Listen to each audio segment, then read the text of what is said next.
Man, we are back as the rotor turns Hello, everyone. with an echo.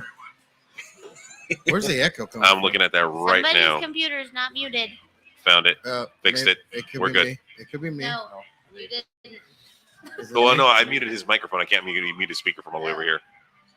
I think that's me. Sorry. Got it. Yeah, sorry, first timer, everybody. So can I be heard? Oh Right. man, I got. Hey, who is that on the thing right there? Hello. Oh, Hello. Hello, there you are. I hear you. Hello, buddy. What's happening? What's up? Hey man, that is Josh on here. Somebody owes me $50. Ah, He made it on there. It's like, Hey, don't, you know what? don't bet against the fucking man. Hey, you know what? Don't bet against the man. You I know won what? so many times. I had to bet one more. This is gonna get some Ric Flairs today. Josh is on here. You know what I'm talking about? Yeah. You know what I mean? Because we got an alligator shoe wearing, jet flying, woo, Limousine driving. limousine riding, freaking diamond ring wearing, badass son of a gun. Let me get two claps on a Ric Flair. Woo! Hey, so as the rotor turns, this is gonna be my opinion today, and the opinion of several other people that are here. Hello, Jason. The hippo. Hello. The hippo.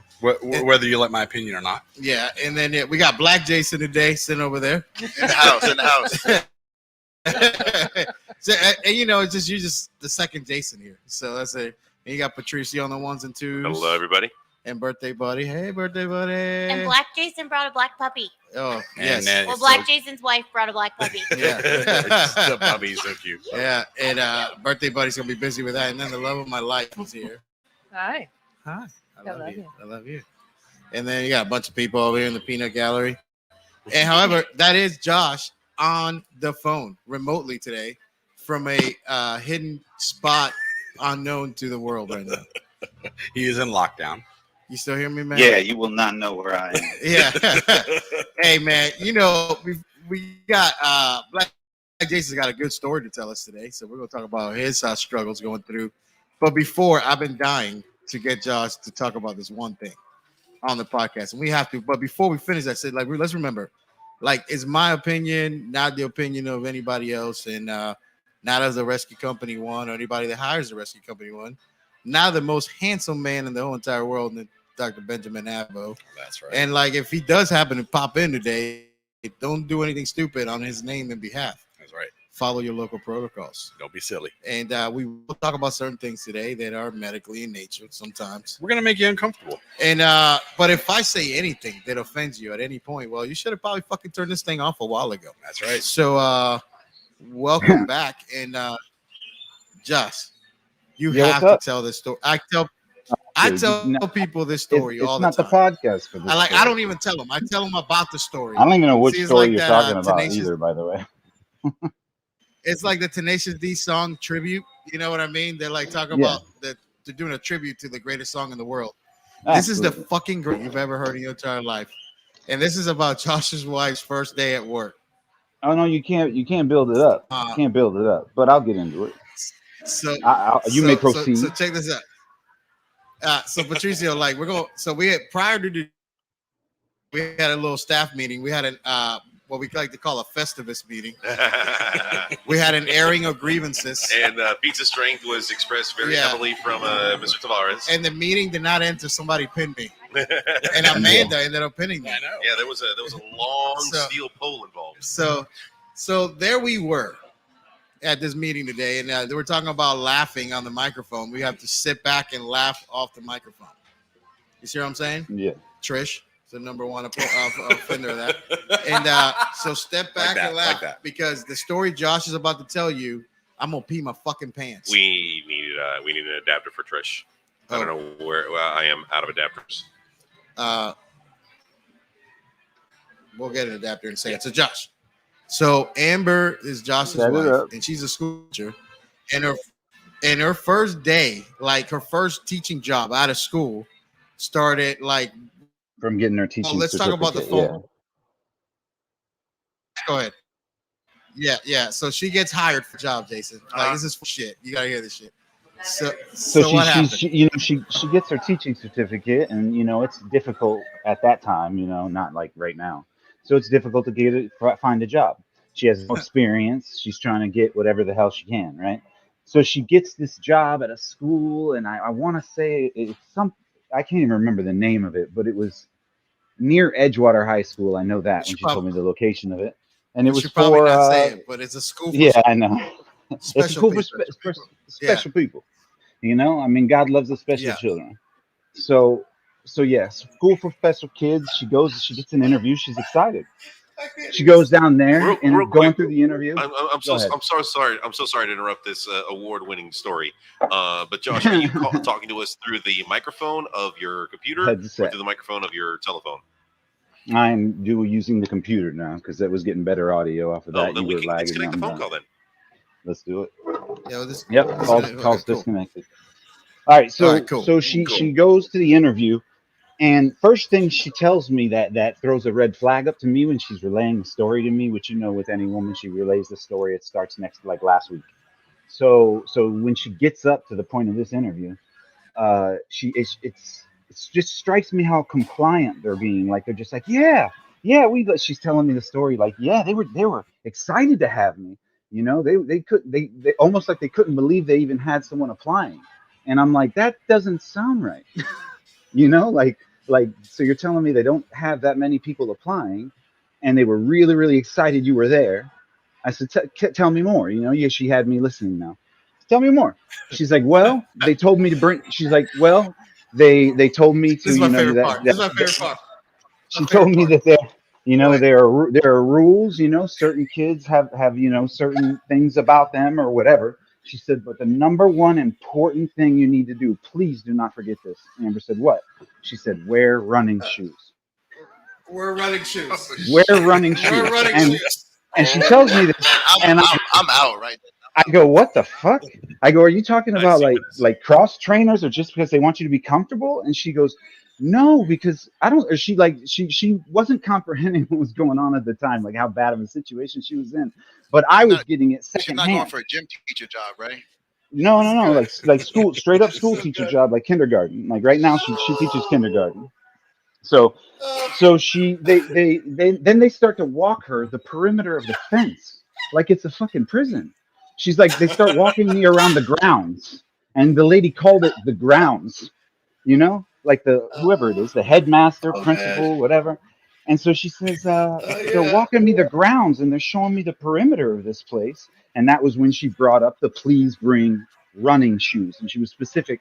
Like Amber said, oh yeah, comfortable shoes. I have my comfortable. Yeah, no. Please bring running shoes. You need to have running shoes. And I couldn't wait for her first day. Right? Oh my god. So her first day, she calls me at lunch. She calls me at lunch, and the first thing she says is she's crying. She's full on crying, Oh no! and she says, Now "I'm about to let quit." me set, let me set this thing up. So like this is a day after shift. So Josh is sitting home doing his favorite thing that he would do after now Amber's got a job. So he's gonna sit and play video games all day long. Yeah. Right, so he's playing video games. He's online doing shit, and like you know, they may have worked a batch or two up between now and then. You know, and then like, and now You she's never know if you have calling enough him at time. lunch. He doesn't have no. So she's calling him at lunch. You know, he's not paying attention to shit she's saying. Go ahead, proceed, sir. Well, like not Proceed. yeah, you know, you're like half-ass listening. You know, you got it in one ear or whatever. But then she's crying. That catches my attention. I'm like, whoa, what's going on? What's going on? And like, what you have to understand about my wife is she has the best work ethic of any like person I've ever met. Like, she doesn't miss a day. She does not call in sick. She does not quit a job without 2 weeks notice. Never in her life has she. You know what I mean? She's just that type of person. Well, she's telling she calls me and she's like, I think I need to quit. And it's lunch, right? It's not even a day has gone by. And she's crying. I think I need to quit. I go, what happened? What happened? You know, babe, what's going on? She's like, well, first of all, I got head butted right when I was trying to help a kid tie his shoe. She's like, he tricked me. He put his shoe out and said, Oh my god! please help me tie my shoe. And when I bent down, he fucking stuck his head up into my face. She's like, so my nose is bleeding, and I'm like, and I'm talking her through the nosebleed, and then she goes, How old are these kids? These How old are are the kids that she's between teaching? 6 and 8, 6 and Oh, 8, they're 6 like and they're 9. like Some of them are like some like strong 11-year-olds. 6 and 8. But Yeah, this kid had like an excessively giant head though. yeah. So Well, it's there like an were adult head heading like Pablo this year. He's got a giant head. It's like the Pablo's first head. I thing didn't even know that 6-year-olds even know how to headbutt. Yeah. the first thing that would have Oh threw yeah. me off going to the school is the amount of kids that are in helmets. That should have stood out to you. You know what I mean? Like there's a normal amount of helmets on these fucking kids. Oh, And this lady oh, told me about running shoes. Like all these red flags didn't tie up to her. You know, but it she was saw me, fucking and I'm like, quota hey, of like I'm like like, hey, leave. And she was like, I haven't even told you the worst of it yet. And I said, what's the worst of it? She said, I took them out we for missed the worst. recess. She's like, I'm not even out at recess for 30 seconds. And I hear, we got a runner. We got a runner. And she's like, I turn Good thing around, she had her and running shoes on. the kid is from her class. And so she says, she goes, Josh, I literally had to take off running at a sprint at this kid because he was running for the fence. And she said he hit the fence like a goddamn prisoner trying to leave this place. Like jumped on the fence and like this has barbed wire and everything on it. This is like a tent. This place was like a prison for special children. You know what I mean? That like parents drop their kids off in the morning, pay a certain amount. These teachers get their ass kicked all day, physically and mentally, and then they just give you your kids back, right? But she's like, we got to run her. And she goes running for this kid. And she said when she grabbed him, he made it to the fence, but he didn't make it up the fence. And she grabs him, and he fucking bam hits her back in the face again. She got hit twice in the face from helmets. 10 out of 10. One of the funniest fucking stories I've ever heard. And you got to hear her. Well, it's better when she's trying to, because she's dead serious when she's trying to explain it to you. Like it's not funny. Oh yeah, but it's still funny. Does she still work there? No. She was last. No, she don't work there. That was it. Literally, How many days did she last? One day. That day. She only lasted one day. Only that was the day. Yeah. One day. Because she said, and when she was giving the kids away, did she go for a run when she got home? No, she said she was tired, dude. Like she felt like she worked out all day. She said, Physically, mentally exhausted. yeah, she's like, I'm not gonna have to work out to go teach kindergarten. Like, what the fuck to go running after these kids? But she stuck it out. I told her leave at lunch, and she stuck it out. Any teacher dealing with those kind of students. I'm sorry to interrupt. I was going to say, like, any teacher dealing with those kind of students need to stay on track. Bro, I would have told her to stay for at least a month. Get all the stories. I told her to leave right then and there, but she stayed the whole day. And when she came home, she's still crying, and she helped me craft. She had my help crafting a email to the headmaster lady of why she couldn't come back. And she spent all this time crafting this beautiful email. You know, I'm a literary man. I crafted this beautiful email, and the lady literally just replied, "No problem. Happens all the time." No problem. Happens all the time.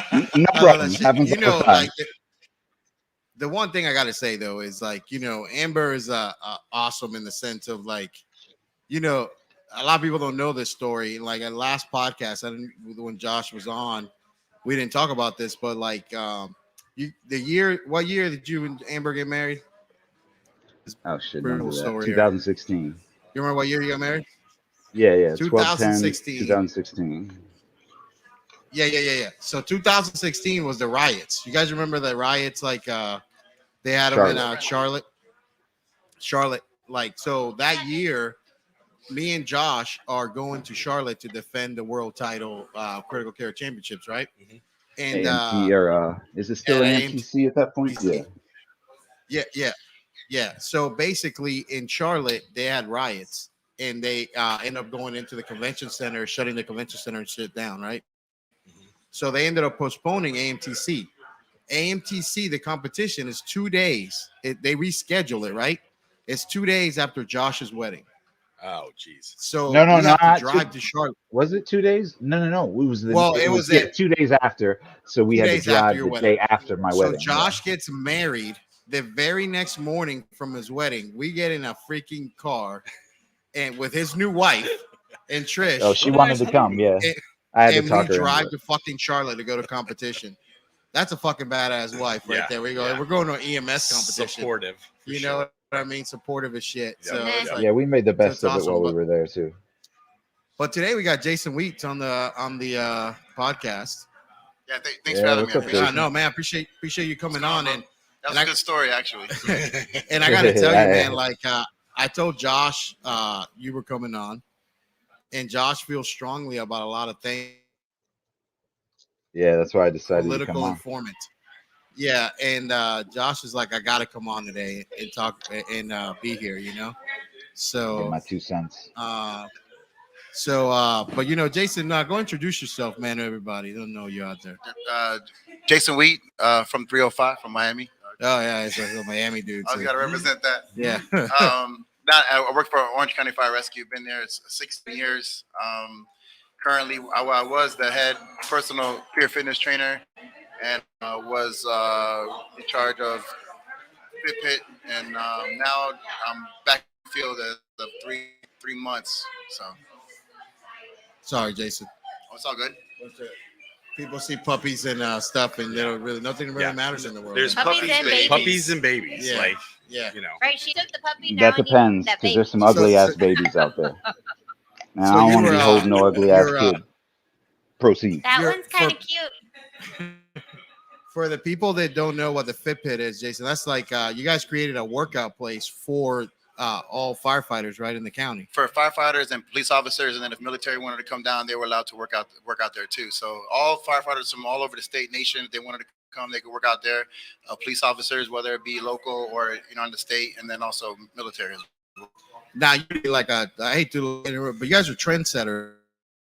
Yeah. Like this is the first of it in the U.S. Yeah, we had some great people started. Chief Rick Segrest, he was kind of the pioneer of it. We started with a little corner, probably the size of a bedroom, with like a treadmill, multi workout thing, and then it turned out to be 15,000 square foot gym where it had anything from firefighter functional fitness to CrossFit to strongman to everything. In this one facility, which was pretty awesome. So Do you guys create different programs for focused firefighters and police officers? right, yeah. I was there, and we had some other peer fitness trainers. I was the main one where I would program different programs every day for firefighter functional fitness, for CrossFit, for police, for everything. So it was awesome, awesome thing, and it's an awesome thing to have here. We had fire departments from all over the nation come and visit our facility for 1 or 2 days, and they actually plan their workout and their safety and wellness program on ours. And we each have in Firehouse magazine, we had an article with ours too. So it's pretty great thing that Orange County did. So. Yeah. So like the International Association of Firefighters, which is the union, right? You guys the FIT program kind of was probably born from this whole situation, wasn't it? Right, yeah, we were the 9 fire departments to actually start the peer fitness program in the IFFF. So and then it just branched off and went from there. So Patricio, for you guys that don't know, shots. For like Patricia, for the guys that don't know this, like, so the Peer Fit program is this nationally now, like international. Okay. So run by the International Association of Firefighters, and like Orange County was like the place where that kind of was. No, born. I'm looking at Jason, and it's like his muscles have muscles. Like, it's super impressive. Like his fingers, it flex bigger than my arm. Well, Right, we had to know what he ate for breakfast, just because we were all impressed. I was really impressed. Tell us what you had for breakfast. Like right now, I sort of had what you guys have. I had 12 eggs. I had a cup of oatmeal. I had a protein shake with breakfast. That's an everyday thing. So yeah. yeah, the vein that's popping out of the left side of his head is just telling me to work out. What's great is that he works out with he works my brother Jason out. Oh, really? My other brother Jason. well, I try to. He quits on me all the Wait, time. Oh, yeah. Jason. Yeah. Oh, So Cyclops. and Cyclops. he even works out Jason. Yeah, he even works out Jason's Cyclops. blind eye. Yeah. His So blind eye gets a The workout. one-eyed in. Puerto Rican, I call it. Yeah. So so formally part of that. I guess we'll get into that part of the conversation, right? Because that's how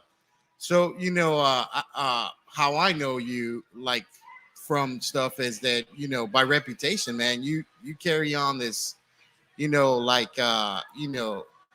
awesome reputation. People do like look up to you, and as far as hey, I got a weight issue, I got a thing, and people come to you. Is that correct? Like, Yeah, thank you.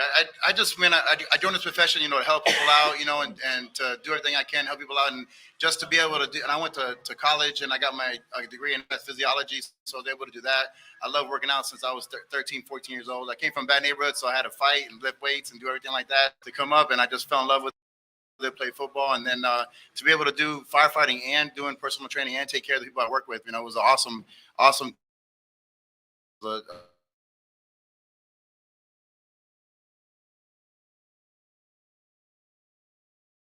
Ridge. Football Can you place teach me right to there. love working out? Because I really hate That, it. I always I need I always make but I sure we have really fun hate when it. we work out. Either whatever it is, we have fun. We work out. I'm not the drill sergeant. It's Not a- making fun and everything like When that. I went to Lake Highland Prep, we went and played Southridge over there, Yep. and we beat the living shit out of them. It wasn't when I played. And we had to get immediately. They go, hey, keep your helmets on when you're leaving. They're like, yeah. keep your helmet on to get on the bus. Oh yeah. You're talking about. We had shooting drills. So Oh, yeah. shooting in the stands from Benton. We all got down in a single row, and and the visiting teams, they would hop the fence, they would run into the buses. We all lay down, and we knew what to do. So, Dude, we made that year. We made a run for it, man. So we played Gulliver Prep down there, beat the living shit out of that those was my guys. ex-coach actually. Yeah, and then we ended up getting our asses kicked by fucking Jacksonville Bulls. Fucking Jacksonville. I lost to Jacksonville too in the state championship. Yeah, but back then you couldn't beat Jacksonville Bulls. They had people that didn't speak English on that team. Like, yeah, the imported people, a giant fucking Russian playing center for those guys right there. Back then, Right there in the line of scrimmage, like I would have crushed it. Pablo was in the stands back then. He went to Bishop. Bishop's like St. Painus. Yeah. But I know. Hey, No, because I played for Gateway back in the day. Oh, Gateway, Jesus Christ! I know, dude. We put cheerleaders in the game for Gateway. That's a fucking guy. Yeah, that honestly, shit was a fucking. honestly, I think I just did it for the varsity letter. That's all I did football for Gateway. What year did you graduate high school, Jason? 96. So I'm pretty yeah. So you're the same as me. Yeah, so 96. So you know who's kicking for is that Sebastian Janikowski's kicking that year. For Jacksonville, right? Jacksonville, yeah. He's fucking. He kicked. I think that must have been him. He kicked the 53-yarder to beat us in the state championship. From the fucking middle of nowhere, dude. That dude. We put that dude at so Lake Highland Marks in Fern Creek, right? So we would put somebody on Fern Creek, like 2 houses down, and then somebody down like almost to Orange Avenue, for where the fucking because when that dude would kick the fucking football, it was gone. Really? Yeah, you lose balls, I think. Wow. So Jason, you get on the fire department. Mm-hmm. Like you tried getting on a Miami-Dade at all? Or? Yeah, I tried getting on Miami-Dade, and then I have a grandfather, and my grandfather retired from the city of Miami as almost chief of police. My dad retired from there, so I was like, oh, city of Miami, that got me, man. And I had my military experience and everything. Went there, took the test, nope. To Miami-Dade, it was lottery, nope. You didn't get paid on the lottery. You're too white for the lottery. That was it, man. Yeah. I didn't have that color, I don't think. So back then, and then I went to Marion County in the armpit of Florida. So and got hired.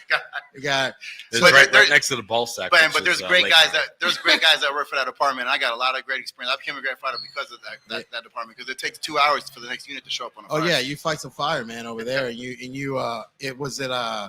they had the separate EMS back then when you were there. Yeah. So I used to fly and we used to go to flights there all the time in Marion County. We used to go RIMSA or whatever it was called. They used to call it, and it was, and then they got absorbed by the county, kind of like what you may allegedly be going through right now. Allegedly. So then you get to Orange County. Right. Probably seems like a dream at that point in time. Oh yeah, right then, fourth largest fire department in Florida. They got all the stations, everything like that. Great guys working. So I thought I was in a good spot. So. Where did you work at? Where have you worked at? They had me at Hunters Creek Station 58. So I was, it was good because I got to use my Spanish from Miami, on my calls. So. Sweet. Like every white dude from Miami sounds Cuban. It's like you're watching Scarface the whole fucking time. You know what I mean? Do they show Scarface horrible Spanish accents? Because you know that from the jump. It's like Mason, Ohio. They're born with footballs in the cribs. We're born with Scarface. And they feed you plátanos and freaking sandwiches. Hey, listen, you know who's Hell Negros, all that stuff. You know who's a Miami? Who's a Miami native? And a lot of people don't know this. Miami via Pine Hills is Josh. Really? Yeah. Oh You know, yeah, that's what man. Josh's I grew up people's- in. That's what I Josh's grew up in people's my. come from. I still have Yeah, to. I am. Honestly, I am God, second. I am second generation immigrant. I bet you guys didn't know that. And Joshua, with all due respect, sir, I challenge you to an empanada off at the You'll Christmas never party. fucking win this. You won't win, This but guy- I this like guy- it though. That's fine. We can do it. That's I awesome. It love just brings likes to people challenge. together to have a good time. And he likes to lose. I love Patricia's enthusiasm with this. Yeah. And again, Oh, I no, would I like do to not say like on the to lose. podcast right now with all the downloads that we're getting that your sweater, you're gonna lose. You're gonna lose, sir. Yes. I am fully confident in I- my ugly sweater. I don't even know your sweater, and like I'm gonna fucking. I've called. You see my, this right my here? sweater is already This right talking here, shit about your sweater on Twitter. I fucking called my shot on this. Number one, Josh, I'm not a loser. Yeah. I I got don't No, lose. I don't at turtle, lose. sir. I've got like $5,000 on I this. don't lose. So, And How much? 5,000. We have that And, much money? yeah. You should listen. You should listen And- to Easy legal bet. counsel when they say, I mean, you are gonna lose. I think my I don't legal believe my that. legal counsel's got a lot of hood in her. And number one, and number two, like I don't lose, man. Like I just don't lose. Like listen, I showed up with a guy to like the world championships of like helicopter medicine. He's never flown in a helicopter. Yeah, I And don't he like them. kicked They're everybody's unsafe. ass. Unsafe. He kicked everybody's Unsafe ass. aircraft. And he may have not fucking had pants on the whole time when he was doing it. I forgot them. You know what I mean? Allegedly. Allegedly.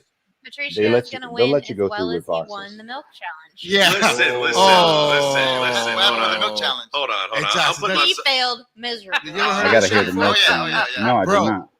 So we're sitting in Fort Myers Beach a few weeks ago, and we're doing the Echo conference, which went great. By the way, met a lot of excellent people out Yes, there. we This did. thing. Yeah. So Yes, Patricio feels that he can win the gallon challenge.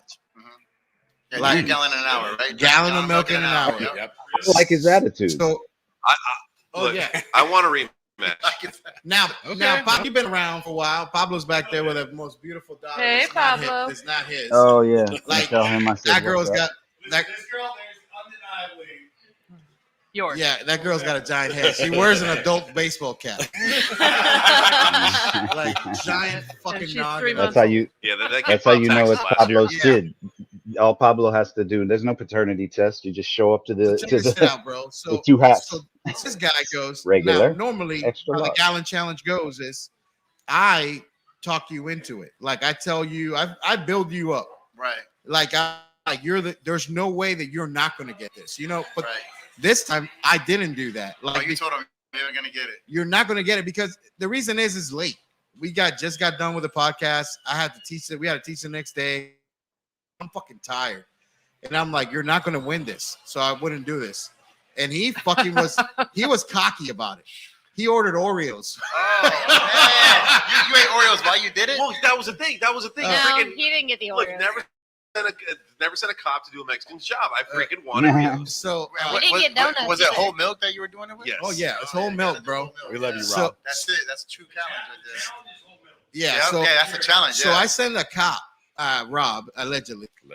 You know, so I send our only cop that works here, and I send him to go get the milk, and then Rob calls me. He goes, "Should I get the Oreos?" I'm like, "He's not gonna get through the milk. Don't get the Oreos." Okay, so he comes right back because again, it's late, bro. Right. So I'm trying to.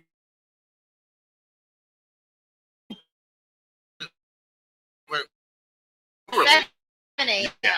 I'm pulling up the YouTube video right now because So- I broadcasted. So this dude, That's a bad move Hey, right there, bro. he is so. By the way, we had a full meal. We had everything already. So he's so Cheers. confident. Oh, there we go. Oh, there he goes. Hey, everybody. Hey. Hey. These are gonna hurt in a little bit. Ugh, So, anyways, like, I've gross. been drinking this. that was since- protein. If anybody was watching this. yeah. So he pounded him. He's looking good. And then he gets that one look that everybody gets with the gallon challenge. Like, Oh, Just as yeah, look. the mind you, the plain face. The like, oh no. I am shit talking him the whole time with a level of confidence that I'm laughing my ass off.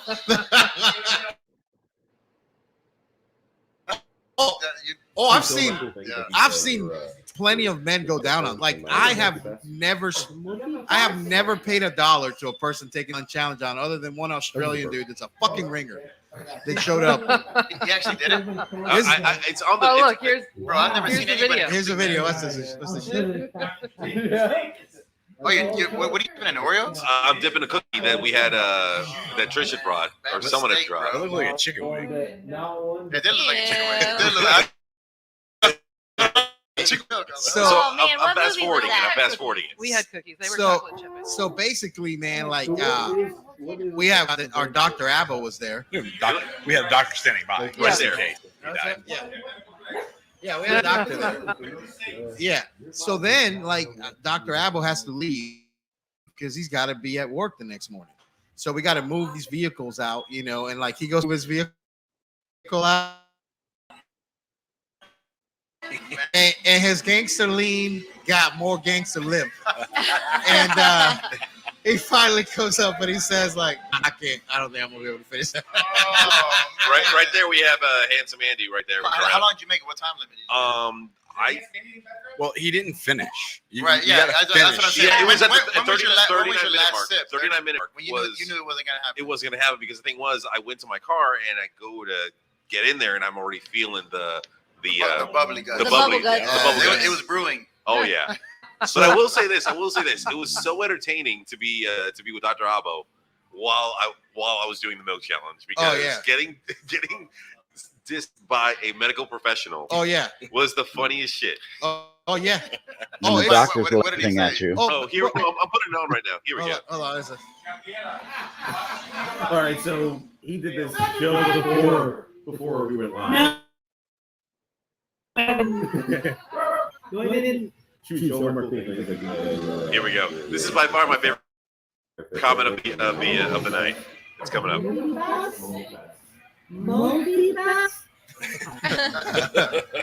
My name is Dr. Benjamin. Allegedly. He is a real I doctor. do play a doctor on TV. Oh yeah. Oh, he shows him his credentials. I'm not a Jew. I'm Jewish. And the governor or senator or whatever. Yeah, I'm gonna stop it right there because He's gonna insult some people. the doctor kind of insulted the whole race He right is there. he is a real Jewish doctor, by the way. Right, You and can one say of that the 'cause most he's Jewish Jewish, so people it's all ever. good. No, he's Jewish. Oh, he is Jewish Yeah. in Very every way you can think of the word. And listen, handsome as hell though. For real. And the funniest motherfucker in the entire world. I will take a break to go like Dr. Abo's lecture during the echo thing where you're sitting there and you're watching our medical director. By the way, who brought the medical director over today? Josh. Josh must have done it. Yeah. So like when your doctor goes, oh, this is me in a collapse in Haiti.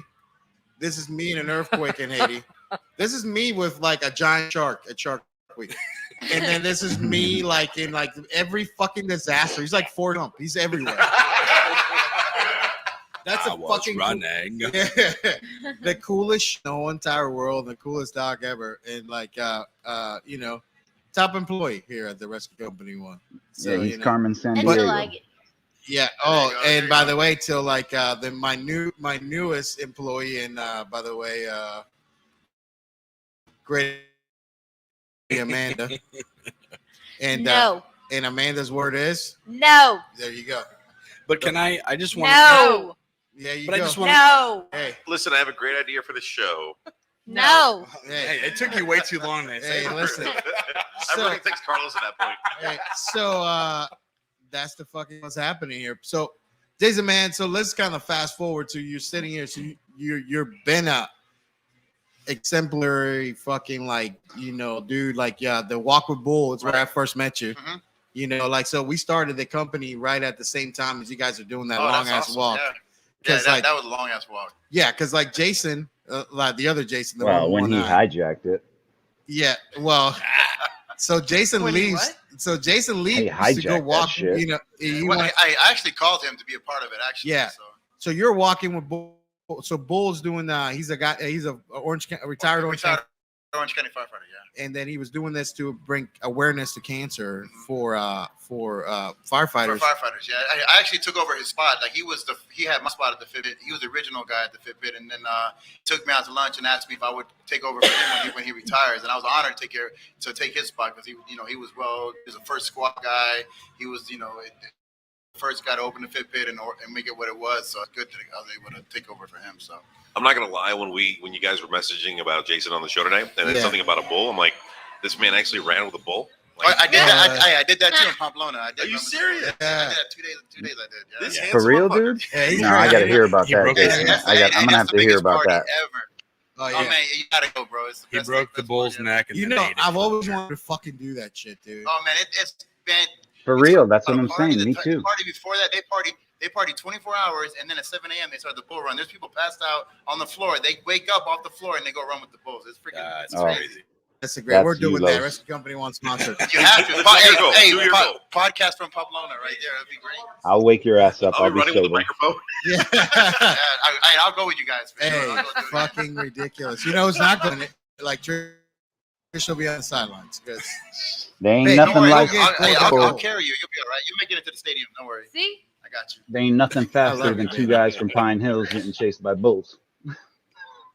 Yeah, that's right. I learned in Miami how to run real well. Hey, so that was the thing. I'm not gonna. I was fast white boy. Someone just scream out immigration, and I'm already gone. Those bulls will think that is a greased watermelon. That thing right there. And unless you grow up in the hood, you don't know about the greased watermelon game. That's the best shallow water pool game you can ever fucking play really is. in the pool. You know what I'm talking about, Josh, right? So you grease up so watermelon, throw that thing in, see who grabs it. You can't. See who ends up with it. Just like the greased up deaf guy. Yeah.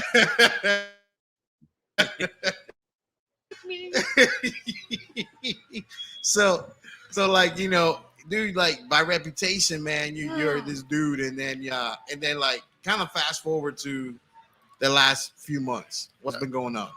In the last few months, man, I would like to say that it was good times, man, but it's been horrible times, man. Horrible times, not only for our department, but also for the fire service. It's been a lot of stress, a lot of firefighters hurt, I can't even. Backstabbery. A lot of backstabbery. Yeah, backstabbery. Yeah, I found a lot of dirt stuff going on too. But man, the thing that sucks is that it's detrimental. As first responders, as firefighters, we go through enough, stress through the job. Have to take that home to our families and stuff like that. But then with this vaccine mandate, it's been that stress on top of that stress, and it's been people. I've been getting phone calls in the beginning of people crying. They don't know how they're going to take care of themselves, their families. They're scared for everything. They're scared for the jobs. People that. All great firefighters, never got written up, never got in trouble, man, that have gotten multiple accountable awards and stuff. Now they're going 17, 15, 16 years of the career, not knowing if they're gonna have a job or not. So. Like what's interesting is in this whole thing is that you guys, so people that don't know, you guys went from probably one of the most enlightened human being fire chiefs in the whole entire world. Yeah. Chief Otto Droge. Good friend of mine, man. Chief, and I get goosebumps when I talk about this guy because Chief Droge is a real chief. At the lowest point that I've ever been as a human, like as a fucking person, and a guy that doesn't know me from nowhere, like for that guy to like he would reach out and see how we're doing. Yeah. You know what I mean? Yeah. Like the guy wants to know how I'm doing. He doesn't have a fucking dog in this fight with us, and wonders how Josh is doing and how he, and for Chief that so you guys went from like one of the greatest humans. Not just a fucking fire chief, from one of the greatest humans in the world, like to a different fire chief, right? Just to say on Chief Droge, just when I knew how much respected he was, I went to Tallahassee. I got the 2019 Firefighter of the Year award. Yeah. We're on the top building of the Capitol building, and all the fire chiefs from all over the state are there. And then everyone's asking me, "Oh man, you got a great chief, Where's Chief Droge? Where's Chief Droge?" Everyone asking me. And I love that chief. I love my, he's awesome. Does everything for us. As soon as he walks in off the elevator, all the fire chiefs from all over Florida surround him and start asking him questions. What about your active shooter? What about us? What about this? And then when he talks, everybody just stops. Everybody listens, and they respected him, man. And then he's real humble. He takes it as he loves his job and he loves his people. And man, I can't say nothing about that fire chief. Let me ask you something, Jason. When you got the 2019 Firefighter of the Year, which congratulations, how many people from the county showed up to like congratulate you and be there at the spot with you?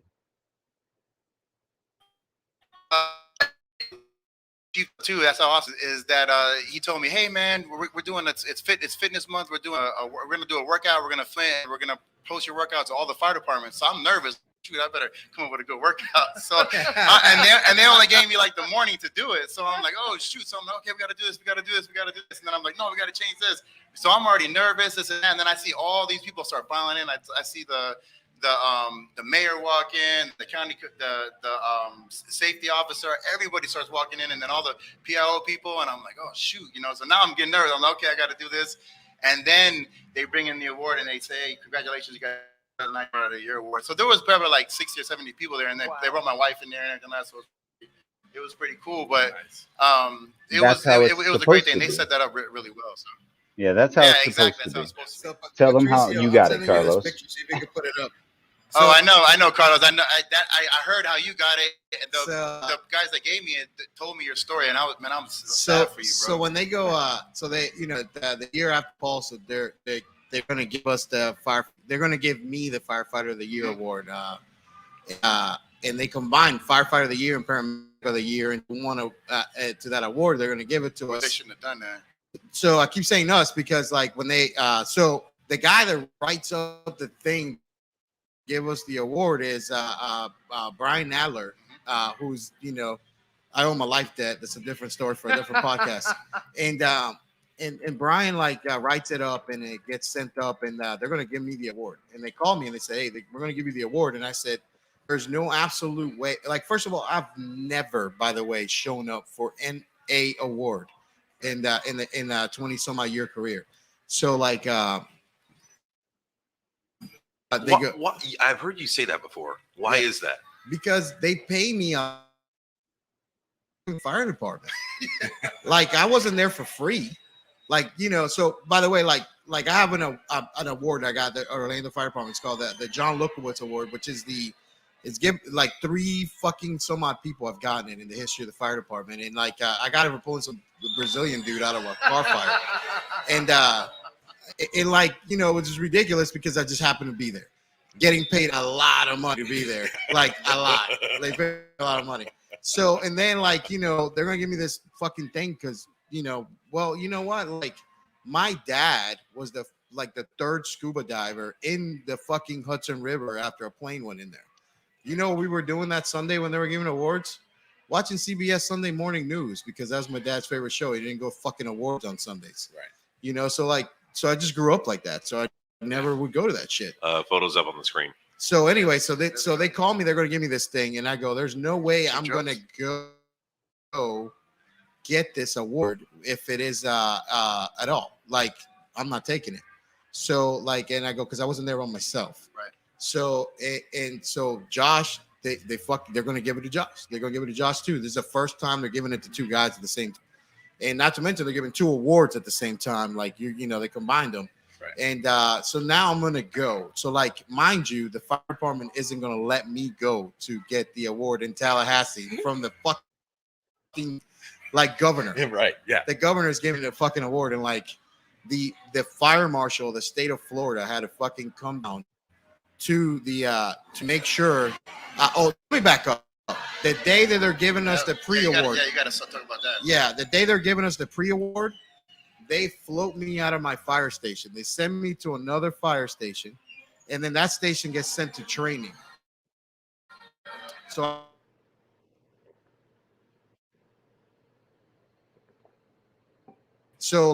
the fire marshal of the state of Florida basically goes that the city of Orlando that day isn't going to be able to respond to any fire calls because he is shutting the fucking department down. Holy shit. Julius Hollis is a fucking, man. Yeah, he goes, Wow. You find that guy and you give him the fucking thing right now.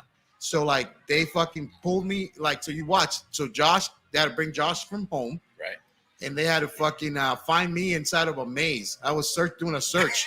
Great training. So I'm in fucking shit. The guys gave me the award in front of so that's how they give us to us.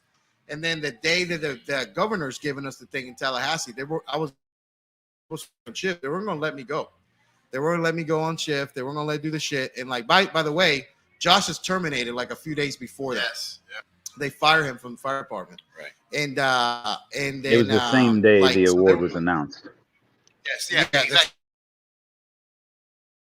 that Like day I award was announced, Josh was actually fired a from the picture fire of you department. and I And was those, still up those on guys the couldn't city believe internet. it. They couldn't believe it, man. They could not believe it that it happened. Oh yeah. So by the way, Well, hold on. What was that, Josh? Say that again. what's it? So the day, so we had the city portal.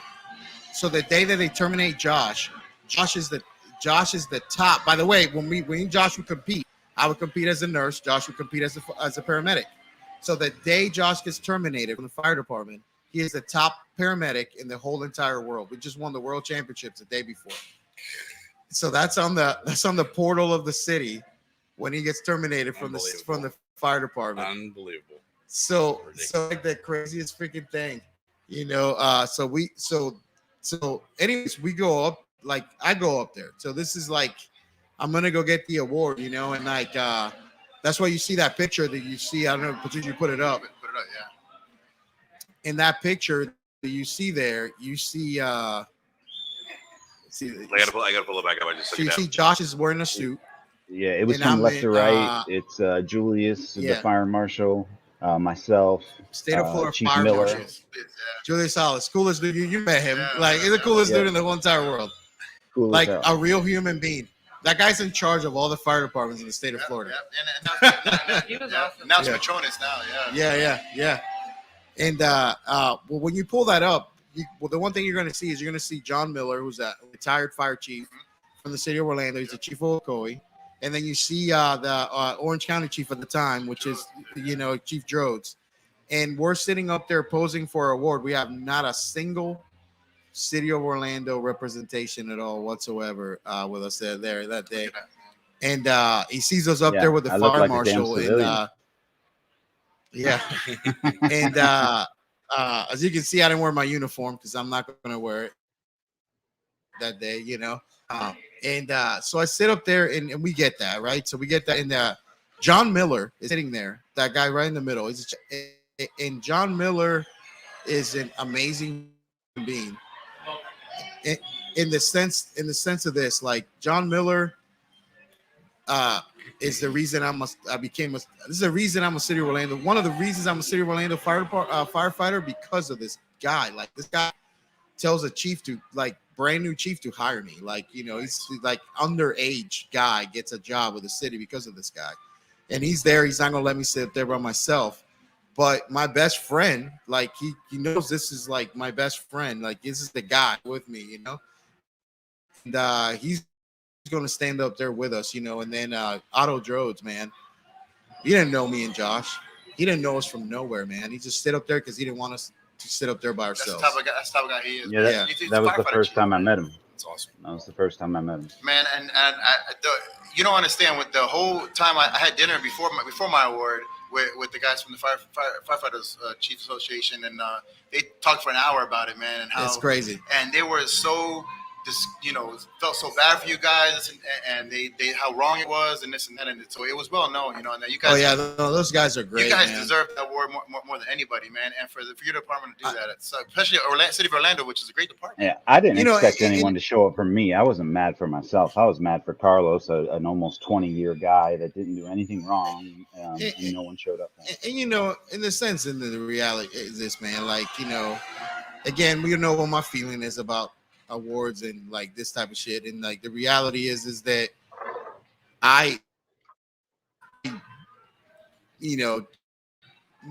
Josh's thing got done wrong, like that's for sure, and that's where that's a podcast all on his own, exactly. So but back to Chief Joe's though, my cousin works for that guy now. So my cousin works for Chief Jones now. He's a Seminole County fire chief.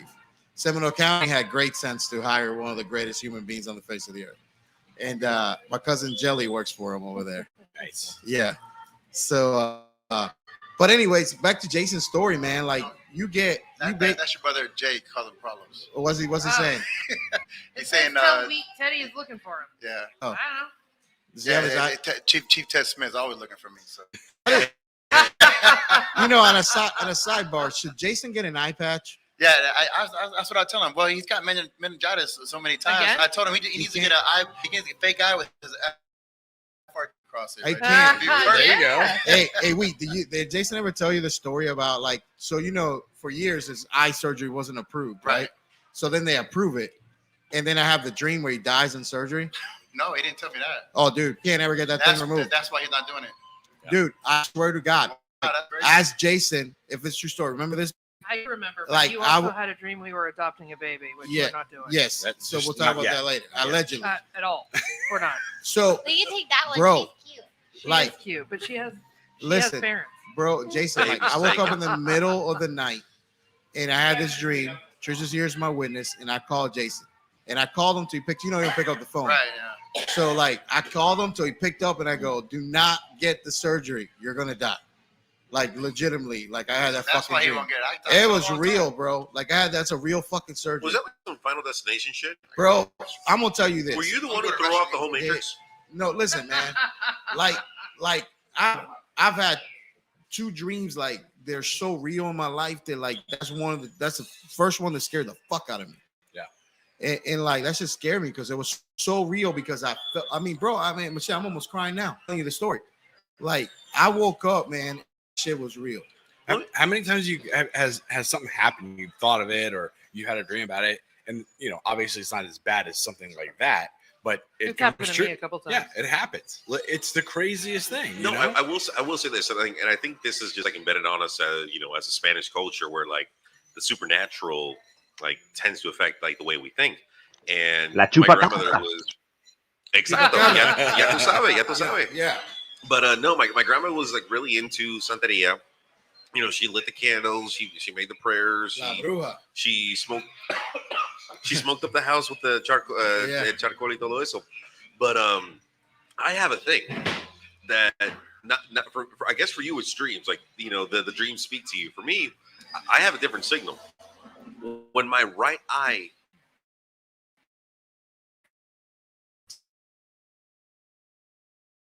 That shit right and there. honestly, God, dude, every time that it's happened, it's either been a very, very close friend or a family member. Like within a day or shit. so, I get a call. Hey, Uncle Nope. Jorge just died. Hey, Yeah. so on and so forth. And dude, it is scary. Like I freak out when my right eye starts to tear up. Hey man, don't go to Trisha's friend to do some treatment on you. I don't remember a day. We'll talk about that later. Man, your dream must have mattered so much that dude's been in the hospital multiple times, sick Hey, as hell man. for like days, Hey, and he won't get that eye I'm taken out. telling you, man, I dreamt it, and it was so fucking real. Carlos had a dream. And I would say Jason Marquez has been in one dream in my whole entire life. That is it. That is it. The other one, I've seen him get hit by cars and all kinds of shit in my dreams. Did you call him in? No, Nah. not call him that. So, so we and 2020 happens. Yeah, Things are pretty fucking like weird, right? yeah. Johnny's filling station closed in 2020. Oh yeah. Like we were here the day it closed. Me and Trish had just gotten married. We were celebrating like true Americans here at Johnny's filling station. And That was during the height of Reception was on the COVID, other wasn't side. it? yeah, it was a day. Yeah, COVID is closed. The day they closed everything It down. wasn't the other side. It was the original. The Johnny. original size. Yeah.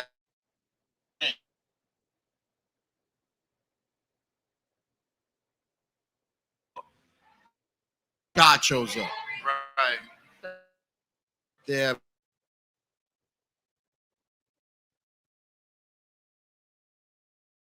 You're great though, because in full disclosure, like for us here, man.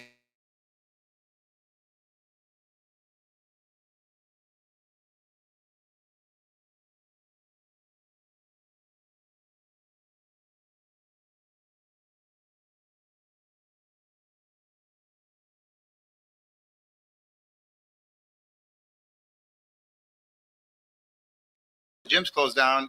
Don't you think you want your first responders to stay healthy and to eat and to work out and to stay fit so they can take care of the citizens? And then they closed it down. And I told them, listen, I'm there. I can disinfect everybody. We can make 10 people, come in there and make sure social distancing.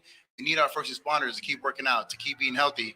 And they didn't happen. And then everyone set up for the physicals about 8 or 9 months later. 80% of the fire department gained 10% of their body weight or more. Oh, Wow. And that's wow. first responders Wow. just from sitting around, because they're sitting around, we're not running Yeah. that many calls because we're not, hardly no one wants to call now when they want to get COVID, and then they're sitting around eating crap when they're at home because nothing's open, Yeah. and then all these guys are getting overweight, out of shape, and then now we're having a ripple effect, and it's crazy. And now I asked the doctor for more statistics, and now 80 or 90%, 10% or more body weight. Wow. So like That's when a you guys are that's a perfect open and full, segue. That's a perfect segue into Yeah. what's going on right now. So for a year, you guys were used and abused as the front line on COVID before it reached the hospital, and now this is what this is the gratitude. Well, exactly. We didn't need a vaccine when it first started, right? Everybody else went home. Even the commissioners, the mayor, they went home. They Zoom meeting all their meetings. They did everything like what we were doing. We were still taking care of the public no matter what. Unvaccinated, vaccinated, no vaccines then. They didn't care if we needed a vaccine then. We made sure we wore our masks, wore our gloves, got up if it was a strict respiratory call. We did everything we can, and we made it through. And it wasn't. I think maybe our department, unlike your pickleball story at oh man, these fucking idiots. We'll get to that here in a Oh, second. I know. That was Yeah, just hey. They was use that classic. against us, man. That right there. That was So, classic dumbassery. The biggest thing is that like I'm an Orlando fireman, 20 some odd years, you know what I mean, and like it was a dream for me to be there. I'm saying that up front first, right there. It does not mean there isn't a work there. Oh, we got a lot, right. and these assholes at the height of COVID decided to have a pickleball tournament. As you should. As you should. Hey, you gotta have fun, man, and exercise too. So. And one of these, they put themselves in a when they did that. and one of these symptomatic fuckheads shows up there and gets everybody sick. Allegedly, we may have somebody in the room that was exposed right there. At the time, I'm glad I brought that up. What a fucking bunch of idiots. You can scream on this microphone right here. So a third of the department is sick. Like all of a sudden they're like calling retirees to see if they want to come into work. So speak on the microphone there. So I was on Rescue 1 that day of the pickleball tournament. So the next morning I get relieved. I'm heading to Station 17. All those guys come in and feel fine, feel great. Come back the next shift at work and the guys are like, hey, we're going to go get COVID tested. So I'm like, okay, I've been on the rescue. Let's get tested. Feel fine, whatever. Sure enough, end up in the ICU that night.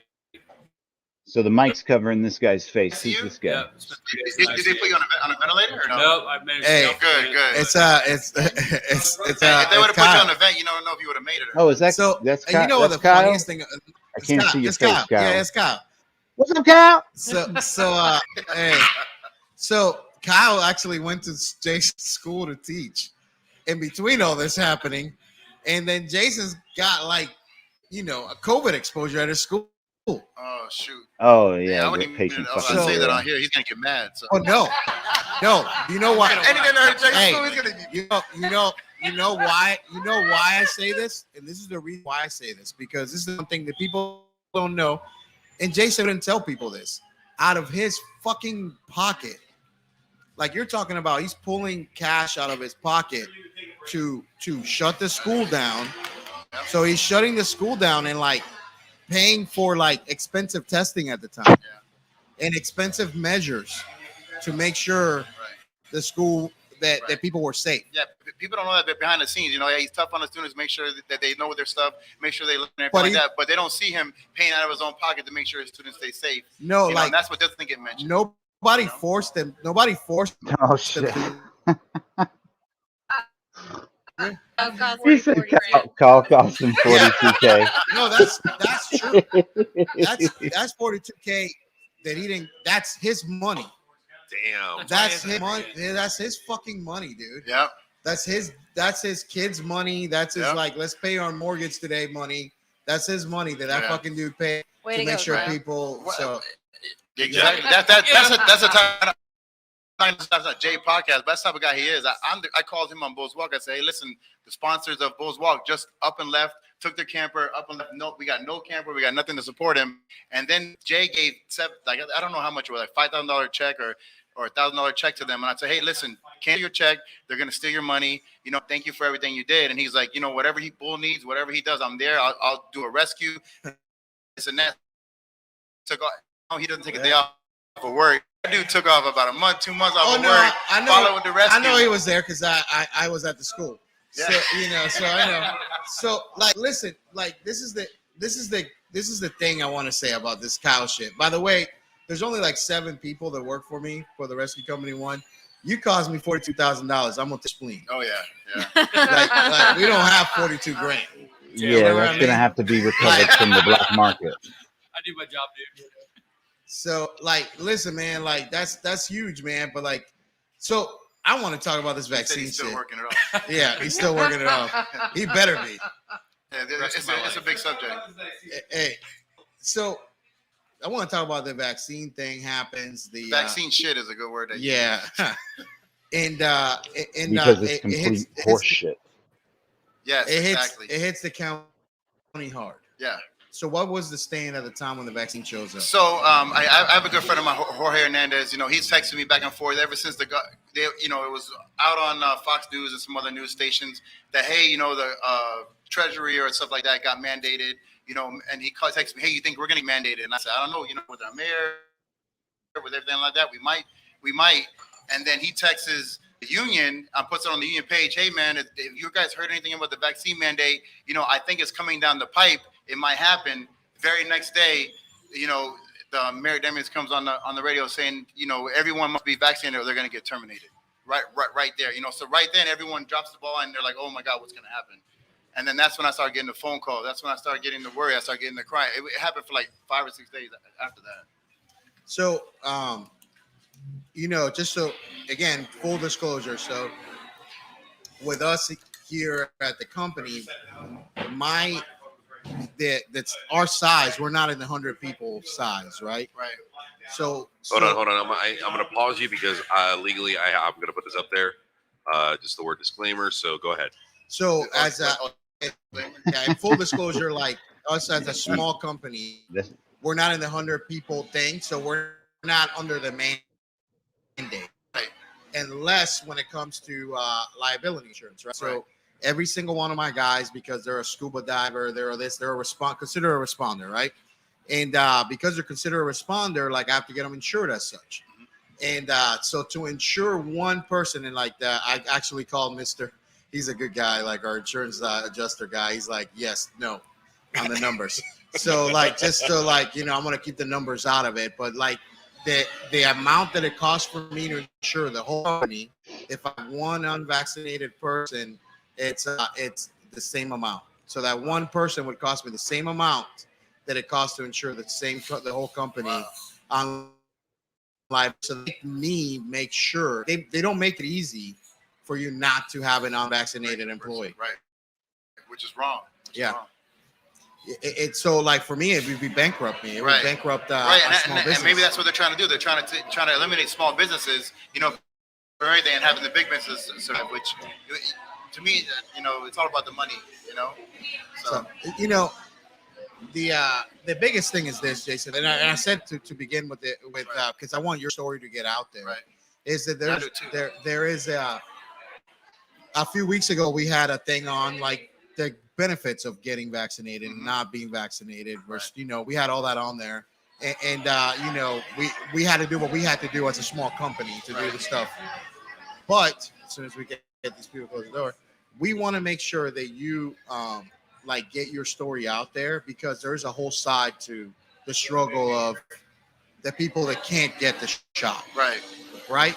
Especially for firefighters, So and anything with with the vaccine, there's side effects, on the bars, there's all different kind of side effects. People don't know with first responders and firefighters, you have a seizure, you're almost automatically eliminated from your job. So you're playing Russian roulette with your job. And the same thing if you have blood clotting issues, blood thinners. You can't be a firefighter if you're on blood thinners. So right there, you're losing your career if you have any of these adverse reactions. So that right there is sending a red flag to the firefighters. Okay, yeah, maybe I should get it, maybe I shouldn't, but I can lose my career at the same time. So that's why these firefighters are. It's not about if we're gonna hurt the citizens and stuff like that, which we're not gonna do, because as you guys we've been taking care of the citizens since day one. Right. It's about us losing our jobs, or anything happened to us, and then now the fire department straight up said, because we didn't minister the shot, we're not liable for what have you. Yeah, You have to get it. we have to get it, but we're not liable. We're not liable. If anything happens to you, sorry for your luck. You're out of a job. What they're trying to do is illegal, unconstitutional. It can't That's be. why we It have a should not lawsuit, even be able to exactly. be enforced. That's why you put in a lawsuit. And it's just Again, hopes let and me prayers just that yours again doesn't give take as somebody, long as because some. for some reason when you add the word COVID to something, the argument becomes really strange. So I want to give people context, and as I say, people don't understand that I got 20 years Right. of being around this, right? Like I got 20 years of being around this industry. Right. Of all So the diseases. yeah, so like cancer was considered not a presumed, like it's not presumed. Like if you are a firefighter and you got cancer before Mr. Bull did his walk in the state of Florida, Number one killer of firefighters. you had fucking cancer and you were not covered. Yep. It was considered not on the line of duty death. Yep. That means your family got nothing. Your family got bills. Yep. You see what I'm saying? And this guy goes on a walk, and By he himself. by himself. Patricia, I don't know if you knew this or not. This guy walked from the Keys From Mile Marco Zero. Mile Marco Shut the Zero fuck up. Mile to Marco Tallahassee. Zero to Tallahassee. to Yeah, Tallahassee. how many I'm miles thinking- was that total? That was it was 790 miles or something like So that. he walked. Jesus, damn, dancing So Christ. he walked. And then let alone he was a double knee replacement. Double knee replacement. He's a unbelievable human being. And the He reason toughed he it did out. it is, Yep. and the reason he He- did and it he is did it for because his a brothers. guy in his fucking fire station died of cancer. And the last day that he was on the fire department, and correct me if I'm wrong, telling this No, you're story, right. he's in the bunker room, and this guy goes, No, and he was in Michigan with his family dying. He was Dying. taking care of him. Yeah, last day dying. the last day dying, he goes, I'm leaving my family with bills. Yeah, and he says please, Bull, can you do something? What can you do? And Make sure this doesn't happen this is- to other people's families. That's and what he like, said. It was a listen, shake. Listen, we go into fucking house fires where the worst chemical in the world burned, and then we have to wear that same gear back to the station. Another call, Yep. and we would sleep next to this shit, and like Oh, yeah. it was like, it used to be a badge of honor, and- the yeah. dirtiest face, That's dirtiest exactly gear. right. Yeah, and absolutely. fucking cancer, like it has killed some of my good friends in my whole entire life, and it's like people I grew up around, and it's like no cancer cool in to their not wear family, your and they're mask. dying of cancer. Yeah. Yeah. And let me tell you something, like that shit was fucked up, and that was considered not an on the line of duty death. Yes, exactly. So let's add the word COVID to it now. Yeah, exactly. And I had to work over to it. Exactly. So let's add the word COVID to the argument, and it's basically I want people to consider the things that are not understandable. Let me tell you something. Since I was on the fire department, I would take these ungodly doses of blood pressure medicine, and in 3 years of not working the fire department, my dosage went down 70%. Absolutely. Like Lack of I don't sleep have the is blood a pressure killer, that man. I had, Yes, Yeah. exactly. That's one of the number ones. and like Josh had a job in his lifetime. His only job was around me was that if I acted real crazy, Josh had to remind me to take my what shot? Josh, what shot did I have to take? Yeah. Go My take your man testosterone shot. My testosterone. Take your Take man your man shot, right? shot. Go Because you take know your what? Like my vitamins. testosterone was so fucking low. Yeah. But now that I get some sleep, Right. my testosterone Yeah, isn't that bad. They don't know it. There's a couple of fire chief that retired from Orange County that his wife is a PA and then did studies, and firefighters and police lose about 200 units of testosterone per wake up call when they're in their sleep. So they got multiple times. So they're down. Their minimum range is 800 to 1100. They're down to 200. So then their body starts getting used to functioning on that low testosterone level. So we got kids well, not kids, but 30-year-old kicking around with 200 testosterone levels. What does that do? Shit. Yeah, what does that do? Causes heart problems, causes high blood pressure, Yeah. causes everything, and that's and people don't understand that. Hey, my testosterone, the doctor draws it. So now I'm going in the army as I'm a fireman, So the army paid for my nursing school. So as I'm going in, like the army draws my testosterone, they go, it is not readable. Wow. They drew it again, and they go, it is 15.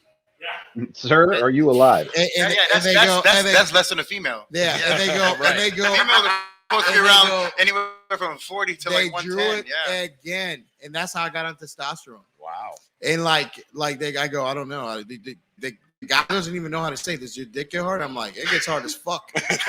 Like, You're lucky. Do you sleep? And I go, no. What sleep? I don't know. Maybe 2 hours here and there. I got to deal with horror nights now because that's why we're doing the show every Friday instead of Thursday, because I'm working Wednesdays and Thursdays and working the big boy job, which is the law firm, getting out at 4:00, going to Universal at 4:45. Where you dressed like a clown at 2 a.m. 2:15. Are you dressed like a clown? One time this week. Last week I should say it was, and I took a picture with Rob. Yes. Otherwise, what other Clown? outfit do you wear that gives you a bag of dicks? Leatherface in Texas Chainsaw. I've been chainsawing Hollywood, like in the streets, running around, chasing people with a chainsaw. Carlos doesn't appreciate the arts. This is where I have to come in and balance shit out. I'm scared. That's what he has to do. I got That's so what much in my eyes.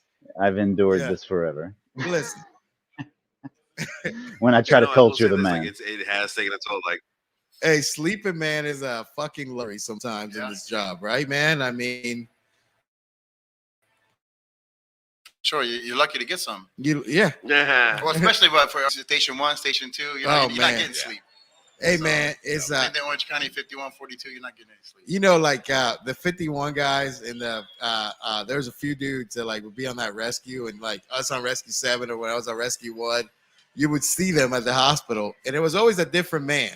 And they would usually start off pretty fucking chipper. Oh yeah, that 51's a mother. Hey guys, how you doing? Good morning. Oh, yeah, with the engine's the fourth busiest engine in the United States. In the United States, off of Oak Ridge Road, right? Yeah. I was just on the engine the other day, and we ran 18 calls in the first 12 hours. Hey, dude, and 18. You would see the most chipper motherfucker. 70's the other one. I love that number. And you would see these dudes, right? And but usually they get to the hospital. Month 1. They love the job. Month 2, you got a motherfucker studying for a real estate. Who's real estate license? I would enjoy watching the spirit leave a human being. Like when you watch a man just hate shit. There's a sign above Station 50 that's on the OBT, and as soon as you walk into the main room, it says you are here because you have sinned. It's true. Those guys get no sleep; they get abused. Man. God hates you when you're on that fucking. You're on that thing. It's like a guy's like, what's going on today? Same thing as it happened yesterday. Yeah. And the day before. So every day you see me is the worst day of my life. And I love that shit. Especially because the clientele you're running on too. It's straight just abuse of the 911 system. Oh, it's a fucking greatest thing in the entire world. Yeah. And if people go somebody was asking me the other day if I would do it again. Fucking absolutely. Yeah, exactly. I love almost everyone else to say that. 555 North Jungyoung Parkway, Greyhound bus station. I love that place. My life is different there. And that's like the first time I went into Timber Scan. I was like, I thought I was in a third world country. I was like, does this even exist here? It's Mogadishu. I was like, holy crap. It's Mogadishu. There's one apartment that has 80, 90 guns, and then you got prostitutes in the next room. I'm screaming, you got people skinny with an RPG. With holes in the ceiling. What? Skinny with an RPG the whole time. I'm still screaming shit like that, man. It's that. Man, I'm telling you, we would be like the second rescue to them over there, and you go in there, and you go like, "This is awesome in here." There's a lady, and now we can't go even without police escort. We gotta wait for police escort to go in there. Yeah. I had an apartment fire in Timber Scan. Dude, I had an apartment fire in Timber Scan. I had this allegedly partner named Manny. Allegedly. They would listen to the Orange County radio. and we fucking hear a just see it. We're coming from the hospital, and we know, like, he goes, we're gonna be there first, and we get there first, and Hector allegedly is an Orange County deputy that plays football with us, and then Hector like parked this car like so fucked up where you couldn't like get the fucking trucks in there. I don't you hate the fucking cops. But they do again. I don't know. They know exactly. Say where to allegedly. Hey Josh, you remember this? You'll probably remember this story. So the best part of it is that the 51 get there, and the lieutenant, she's like, because you guys set up command right away. Right away. Yep. She's like, can you guys take my fireman in? So it's me and Manny on the rescue. We're like, fuck yeah, we can. So Manny's a massive human being like you. Yeah. So Manny let the fireman of the county get his nozzle, but Manny is moving the guy pushing everywhere.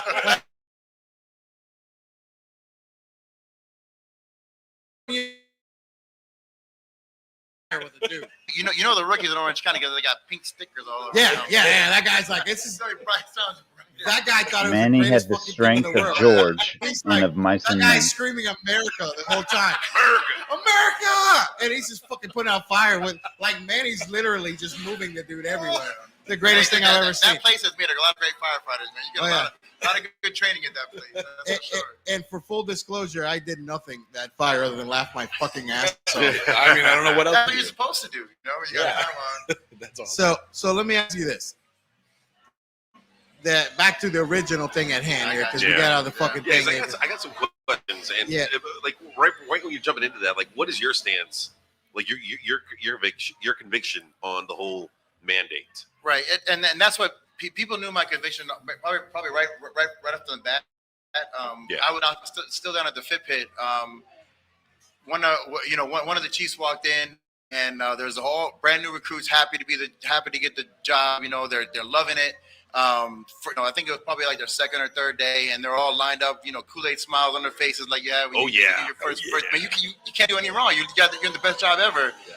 And then he walks in there and he goes, "Hey, y'all better get this vaccine, or you're probably gonna lose your job." You know, and everyone's face just turned. You know, this and that. So, right then it wasn't even mandated then.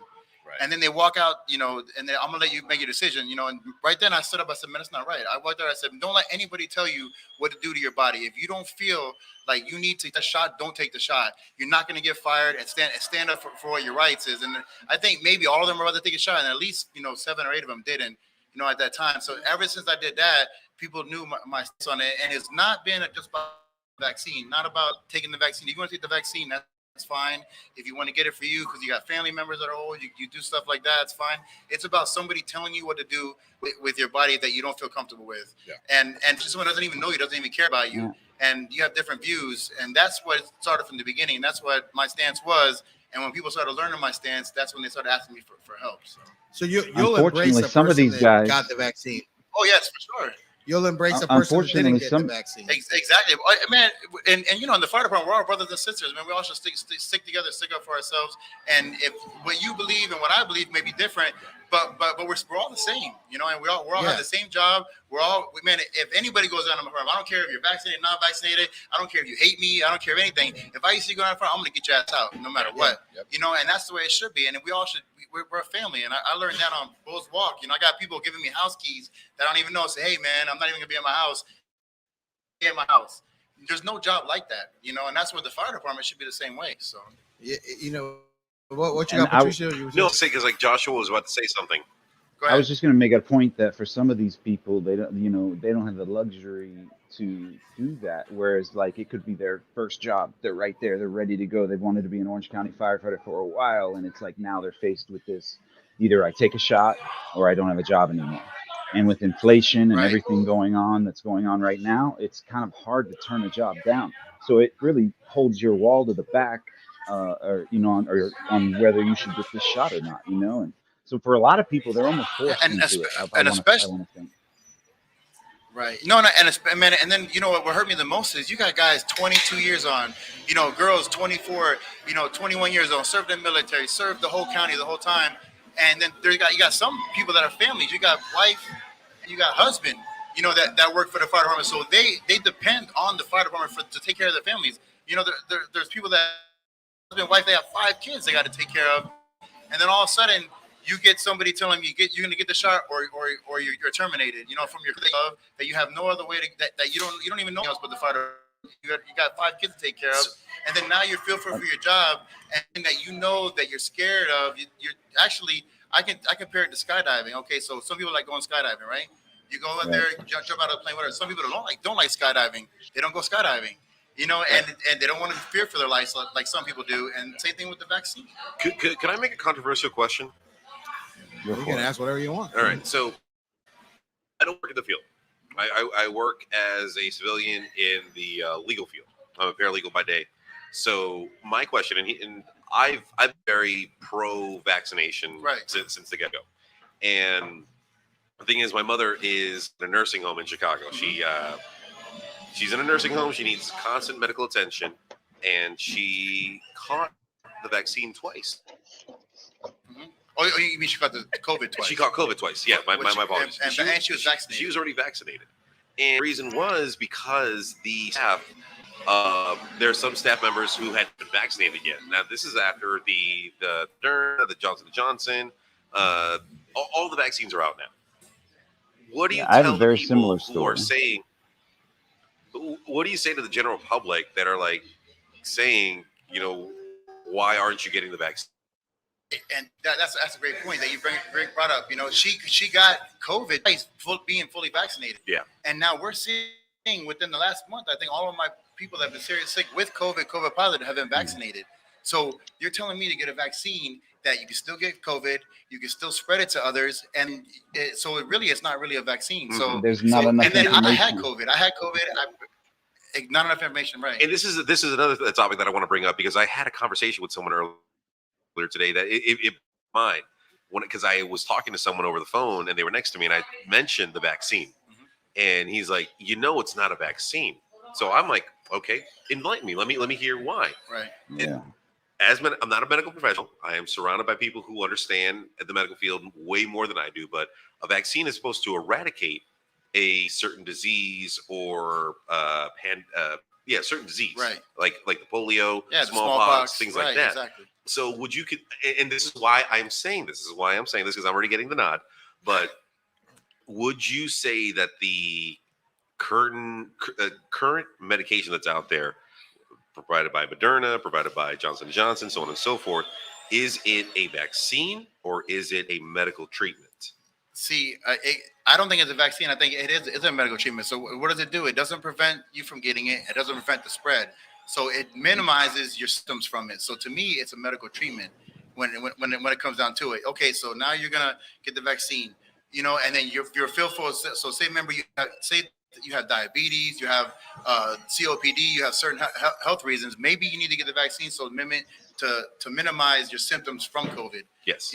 But say myself, I had COVID before I had the vaccine. I didn't hardly even know I had COVID. I know because my wife lost taste and smell, and I was like, oh shoot, that sucks. Yeah. And I started laughing at her. And then I go to get a shoulder surgery, and they said I tested positive for COVID. I was like, garbage, man. There's no way I got COVID. And then I went and got a rapid test, tested negative again.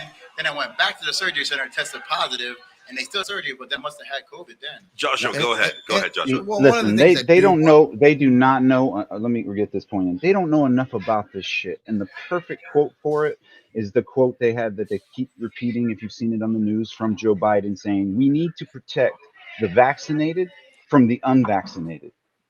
What the hell are you talking about? Then why is the vaccine mandated? I mean, why? And I think how can these people get?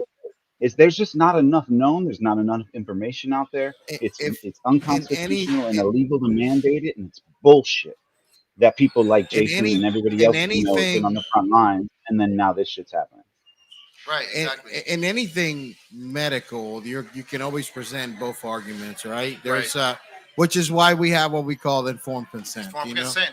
That's exactly right. And I think we need to make sure that that's what we're talking about here, because this is the greatest thing we have is the ability and the right to choose. Right.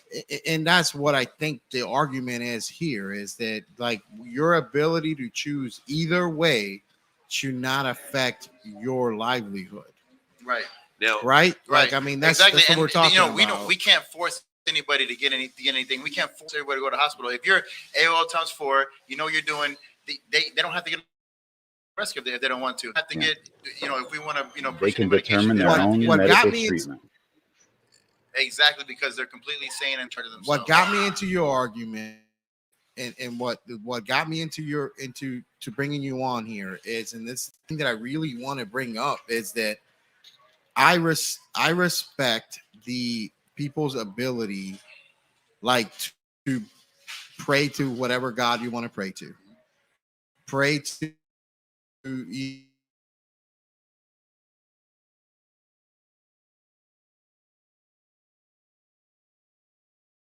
a lot of skin in this game, bro. And the reason I have a skin in this game is because I have a kid.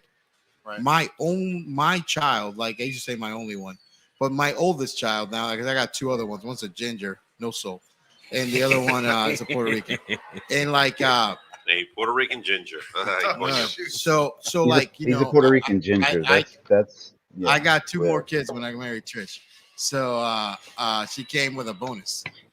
So but my son is in the middle of harm's way. He is a soldier in here, and like he is out there fighting for our fucking right to choose. Right. Now we got a comment coming in from Virginia saying vaccines carry the actual dead virus. Genetic therapy use mRNA replacements. Check out Netflix. Human Nature came out before the vid, and the science is there. Genetic therapy. Yeah, she's now. right. I made a comment. I'm sorry, Josh. I'm sorry, But Josh. they don't know enough about this disease.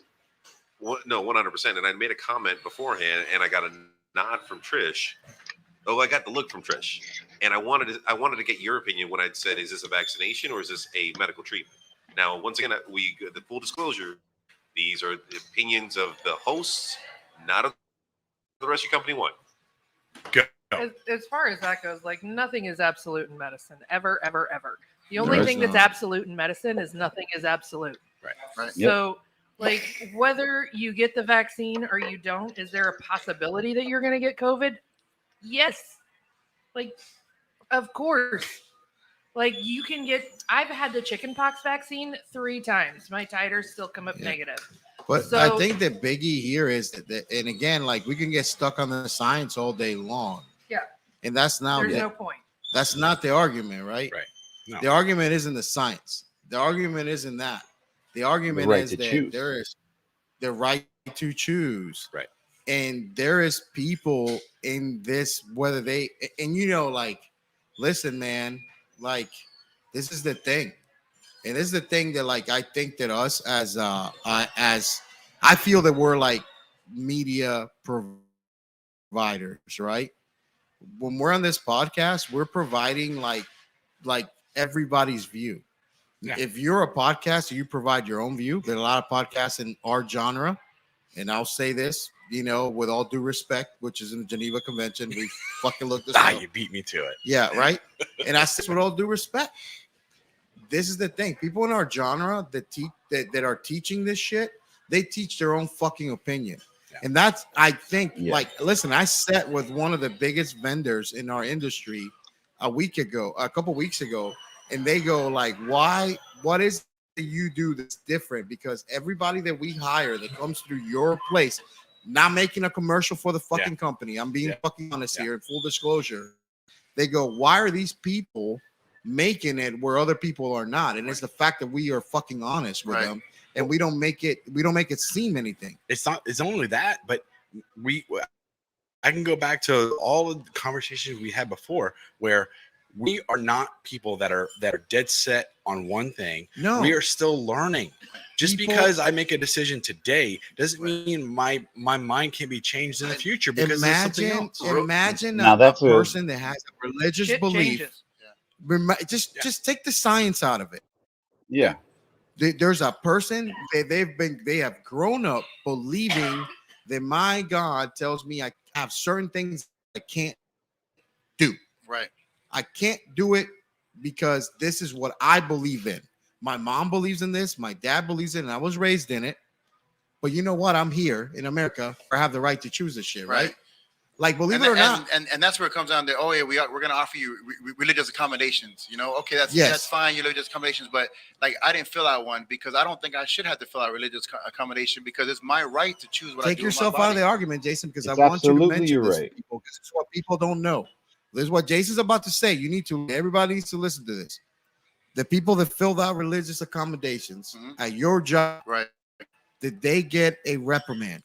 At first they did get a reprimand, and at the county just the other day they got fined $10,000 for writing up everybody who had a religious accommodation for violating Title VII. So that's over $1 million in fines the county got. Your fucking human rights under the fucking Constitution of the United States, right? What the fuck? Right, the Constitution of the United States. Yeah, it's because they just jumped to the gun and they just wrote up everybody. If my God was a clown, right? I got the right to believe in that. And then just like Jay Marquez's. I was just about to comment on that. I want to bring this up because it's big for Orange County. My issue is if you're vaccinated, why do we have to hate those who aren't? Or either way, we had a commissioner of Orange County come out at a Board of County commissioners meeting, and she said that now she feels that if she needs to call 911, she needs to ask if the crew is vaccinated or not. That's coming to save your life, whether or not she wants you to come rescue her five-year-old kid. How wrong is that? There's a bunch of that's wrong with that, and education is a huge part of it. Right. Like we protect the people that we go and try to help. No matter what. Yeah, we protect them more than we protect ourselves. And so where I go from it. So say we go to a vehicle accident, we got an entrapment, we got somebody in there, got a femoral bleed, you know, this and that, and then the partner in the vehicle goes, "Hey, watch out, he's got HIV." That don't matter to us. Don't mean shit. You know, do you think that his bad decisions for whatever he did to get HIV, that's going to cause us from saving life? We're going to jump in there. We're going to get him. We have precautions, blood all over there. We're going to try to save his life no matter what. Yeah. And then we got people that are saying now because you're not vaccinated. Are you kidding me? That they don't want us to come. They must not have an emergency or not. I don't. If you in that time, right? You don't care. You don't care. You don't care. And we don't care. That's we've been doing this since day one. We, not knowing what COVID does to us, not doing anything. In the beginning, everyone was scared of COVID. Right? You know what the greatest? Nobody knew what COVID was. We're still running in there. The one thing that comes to mind. So back, being a Health Central paramedic, like back Health Central, man. When you got to be a paramedic there, I'm supposed to be at Health Central next week. Oh yeah, you're beautiful, baby. And so back then, like to be on that ambulance wearing that Health Central badge, she always does that. She always does that. Yeah. She's always just like distracted completely. Always got a baby, a beer, and something to eat. Yeah, look, she's judging, baby's judging, baby's judging. Look at those tater tots. Look at that. That is definitely fucking Pablo's baby. Wow. Look at the way she looks at that tater tot. Look at that cabeza. Dude, the way the girl was looking at a tater tot, she's like, "Are you gonna? So what's going on with the tater tot?" That Pablo would play offensive line for like this Atlanta team when he lived in Atlanta. That's how you distract Pablo. You just throw a chicken wing out there, and Pablo will be looking for the chicken wing, and we can sack his fucking quarterback. Yeah. Listen, he does give great hugs. And full disclosure, I had to go head to head with Pablo, but if I did, a chicken wing would have got it. I'm just saying, pure facts. Okay, so I work in the legal field. Yes. And working with you guys, I've actually been able to understand a little bit more what you guys do. But at the same time, I want to apply legalities and interpretation to this conversation. So let's take, for example, the Constitution itself. We're endowed with unalienable rights, blah, blah, blah. So on and so forth. There have been so many amendments to the Constitution, whether the 9th, the 14th, Civil Rights Act, American with Disabilities Act, so on and so forth. The Constitution itself really doesn't specify in regards to vaccination. Do you feel that with this pandemic right now, do you feel that we have to get to a point where we have to add an amendment for said pandemic? I mean, listen, man. There's it's medicine, right? Right. So there's a lot of unknowns. Right. But I think that our forefathers, it's in the Constitution that I'm gonna tell you, this mandate is unconstitutional. We have a right to choose what we do with our bodies, and it's proven in the Constitution that these mandates are unconstitutional, and that's what our But you lawyers. know- Yeah, that was going to Article- be my Article point. one- It's already Article one done. states It's that- already Right, written. exactly. And then DeSantis has another. He made another bill that protects us as well. So I think it's SB 2006. a bill, but not an amendment. Hey, Right. this is the greatest thing though in the world. I'm gonna throw this out there. I'm gonna throw this out there because I'm a student of medicine. You with me, Patricia? I'm listening. I'm a student of medicine right here. So have you ever heard of a little problem called sickle cell? Yep. Yes. Sickle Do cell anemia. you know where sickle cell comes from? No. Sickle cell is a malaria vaccine antibody. Okay. So if you survive from malaria or you got the malaria vaccine, you get the mutation to the X chromosome that causes sickle cell, man. Right. So the reality And is can this. pass You it know, on. by the way, a little prison in Alabama where we studied the vaccine, where we took 70 to 200, depending on what study you look for, black males, African-American males. We infected them with sickle cell and gave them, we infected them with malaria and gave them sickle cell 1937 to 19. Those numbers, don't quote me on those. Those are where we can definitely see the mutation of the gene. Now you tell me, and by the way, I'm vaccinated fully. Same. I've gotten Yeah. it. See. Yeah. So I'm just, but I am showing you the argument in sense. You see where I'm saying Right, here? yeah. I'm showing that, and I got one more point to make after this one. That this is where people have the mistrust. You see what I'm saying? This is where people have the mistrust. By the way, we discovered penicillin. Look it up. Prior to World War II. Prior to World War II, we had something called the Tuskegee study. You guys with me on that? Yeah. I'm with you. So we went to Oh Alabama. yeah, I had to write a and paper we on started that. studying. We started studying syphilis and the effects of syphilis, and they found that black males in that time had the most abundant cases of syphilis. Now, like 300.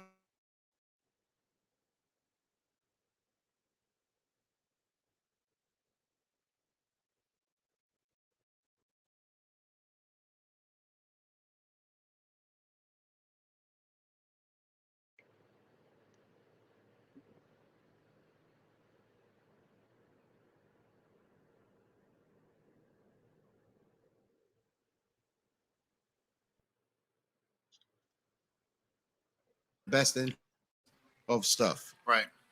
So, like, even though I'm fully vaccinated and I feel that I have the feelings that I have, people still have the fucking right to choose. Yeah. Exactly. That's a great point. That is awesome. You know what I mean? Go ahead, buddy. Yeah, real quick, because I'm kind of like just jumping into legalities, and I'm looking at the American Declaration of the Rights and Duties of Man. Okay, and right here, Chapter 1, Article 9. I'm going to read this verbatim. I mean, Article 11. I'm going to read this verbatim. Every person has the right to the preservation of his health through sanitary and social measures relating to food, clothing, housing, and medical care to the extent permitted by public and community resources.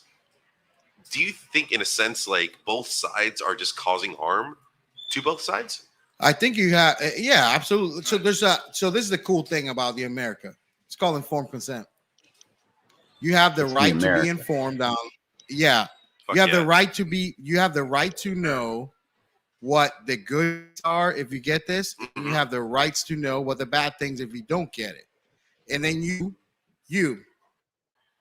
this guy right there, you and everybody in this room has the right to choose whether they want to do it or not. Exactly. An That's informed what's awesome decision. about it. And So you what should. about providers that, as far as treating people that are vaccinated or unvaccinated? Well, I think if you're a provider and you don't get the vaccine, is that what you're asking? Nope.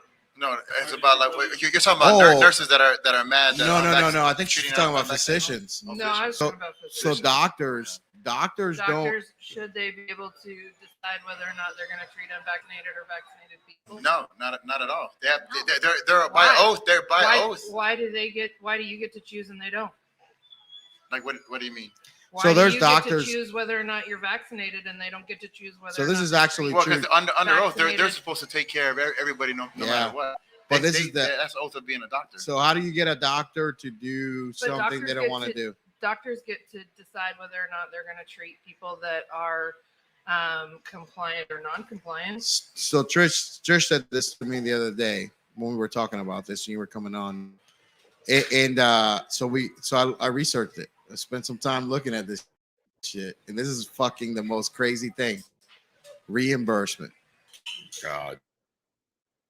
You get a doctor to fucking tell a patient they can't come in and get treated. They don't I get mean, reimbursed. I mean, in the ER, that's not something that's going to happen. The ER docs don't have a right but to like treat. a family practice doc or like GI doc, they don't have to treat you. Right. Reimbursement. They tied it into reimbursement.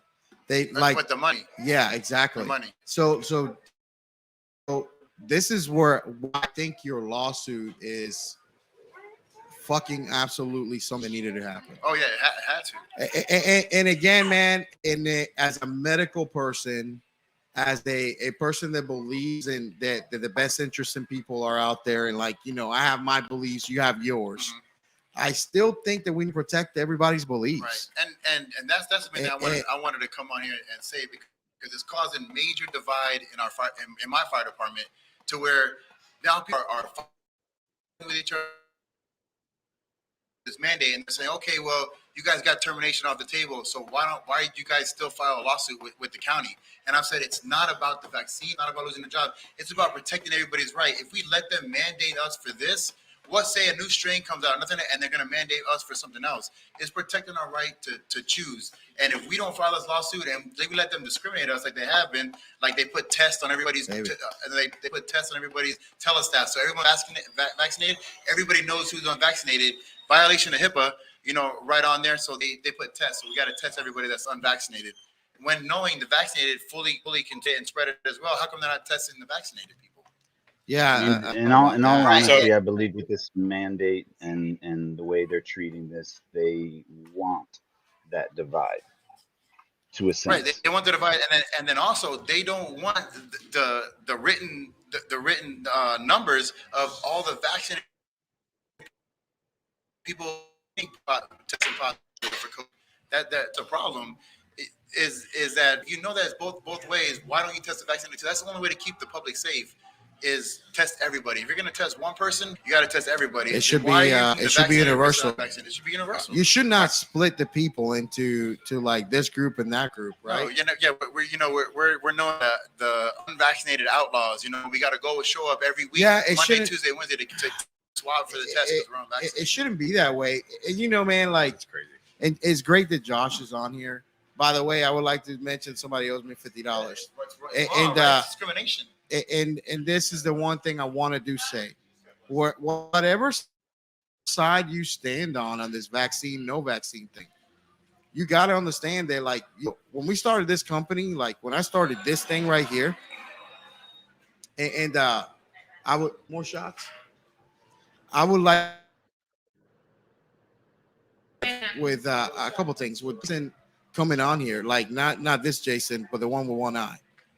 So many. Let me tell you something. That guy makes his money off of people coming to his school. You see what I'm saying? Right. And that guy could stay unfucking opinionated. Right. He could stay unopinionated. And let me tell you something about my fucking brother, because I'm gonna tell you this is the greatest thing in the fucking whole world. Like this, I'm gonna say this. We got downloads now.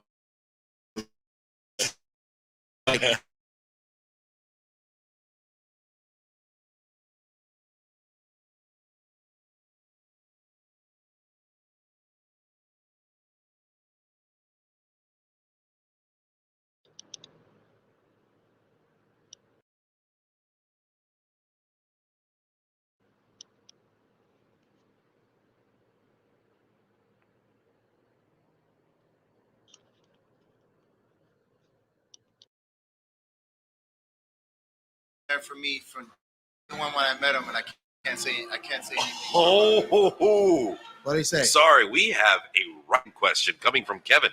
Oh, the question may be: if the military, state, and local governments, healthcare organizations, and schools require certain vaccinations for TB, polio, etc., but they don't, and the employees have long accepted this, Why is the vaccination different? They don't though.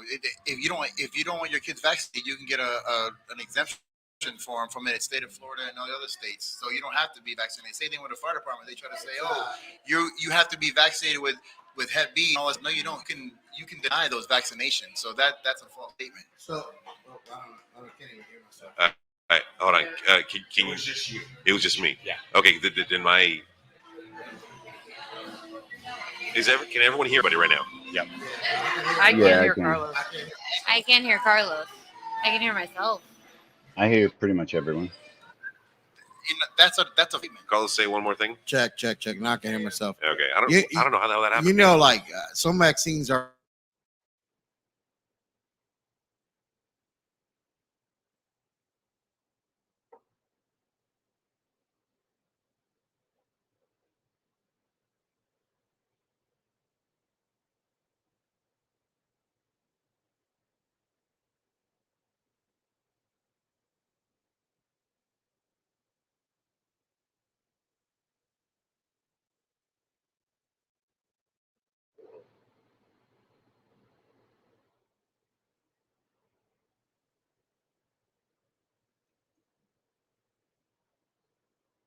Yeah, I also lost sound.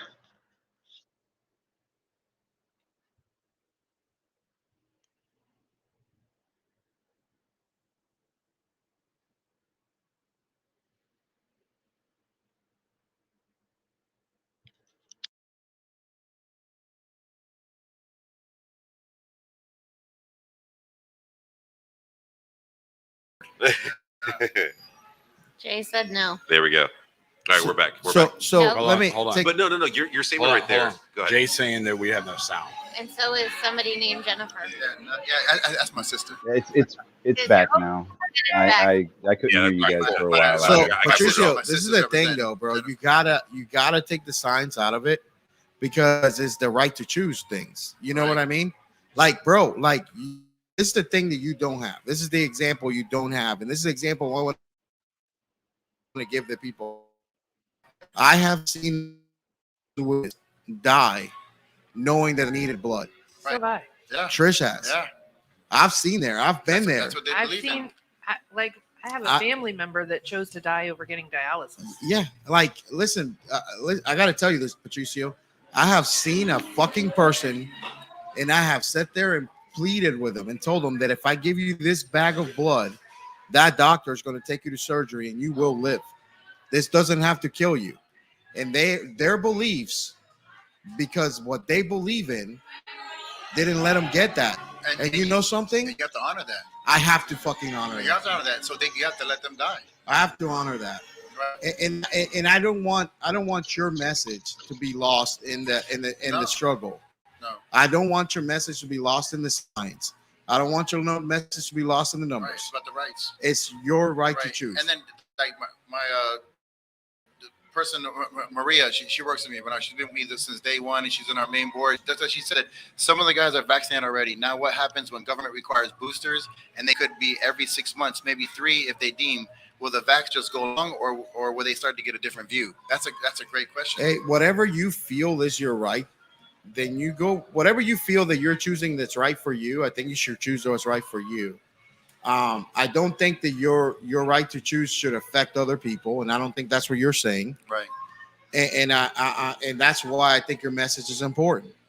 You know, and your struggle is important because of that. And like that's why, like I think the message needs to get out, regardless of like the science, regardless of what you feel in that stuff. But this is why I tell you this. Let me tell you this story and see if this will make sense to some people out there. So when you know, whatever it is that happened to me, I'm getting divorced. That's together.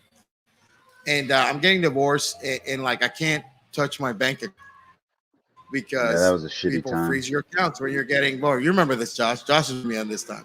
So I'm working agency nursing, right? So I'm picking up at different hospitals, working agency nursing. So I go into this hospital because they pay you the next day on this card, on a card, and I could pull that money out. Remember, like I have money that goes into my bank account, but I can't touch it because I'm getting divorced, so I don't have fucking money. I can't get gasoline to get to fucking work. It's the fucking craziest thing.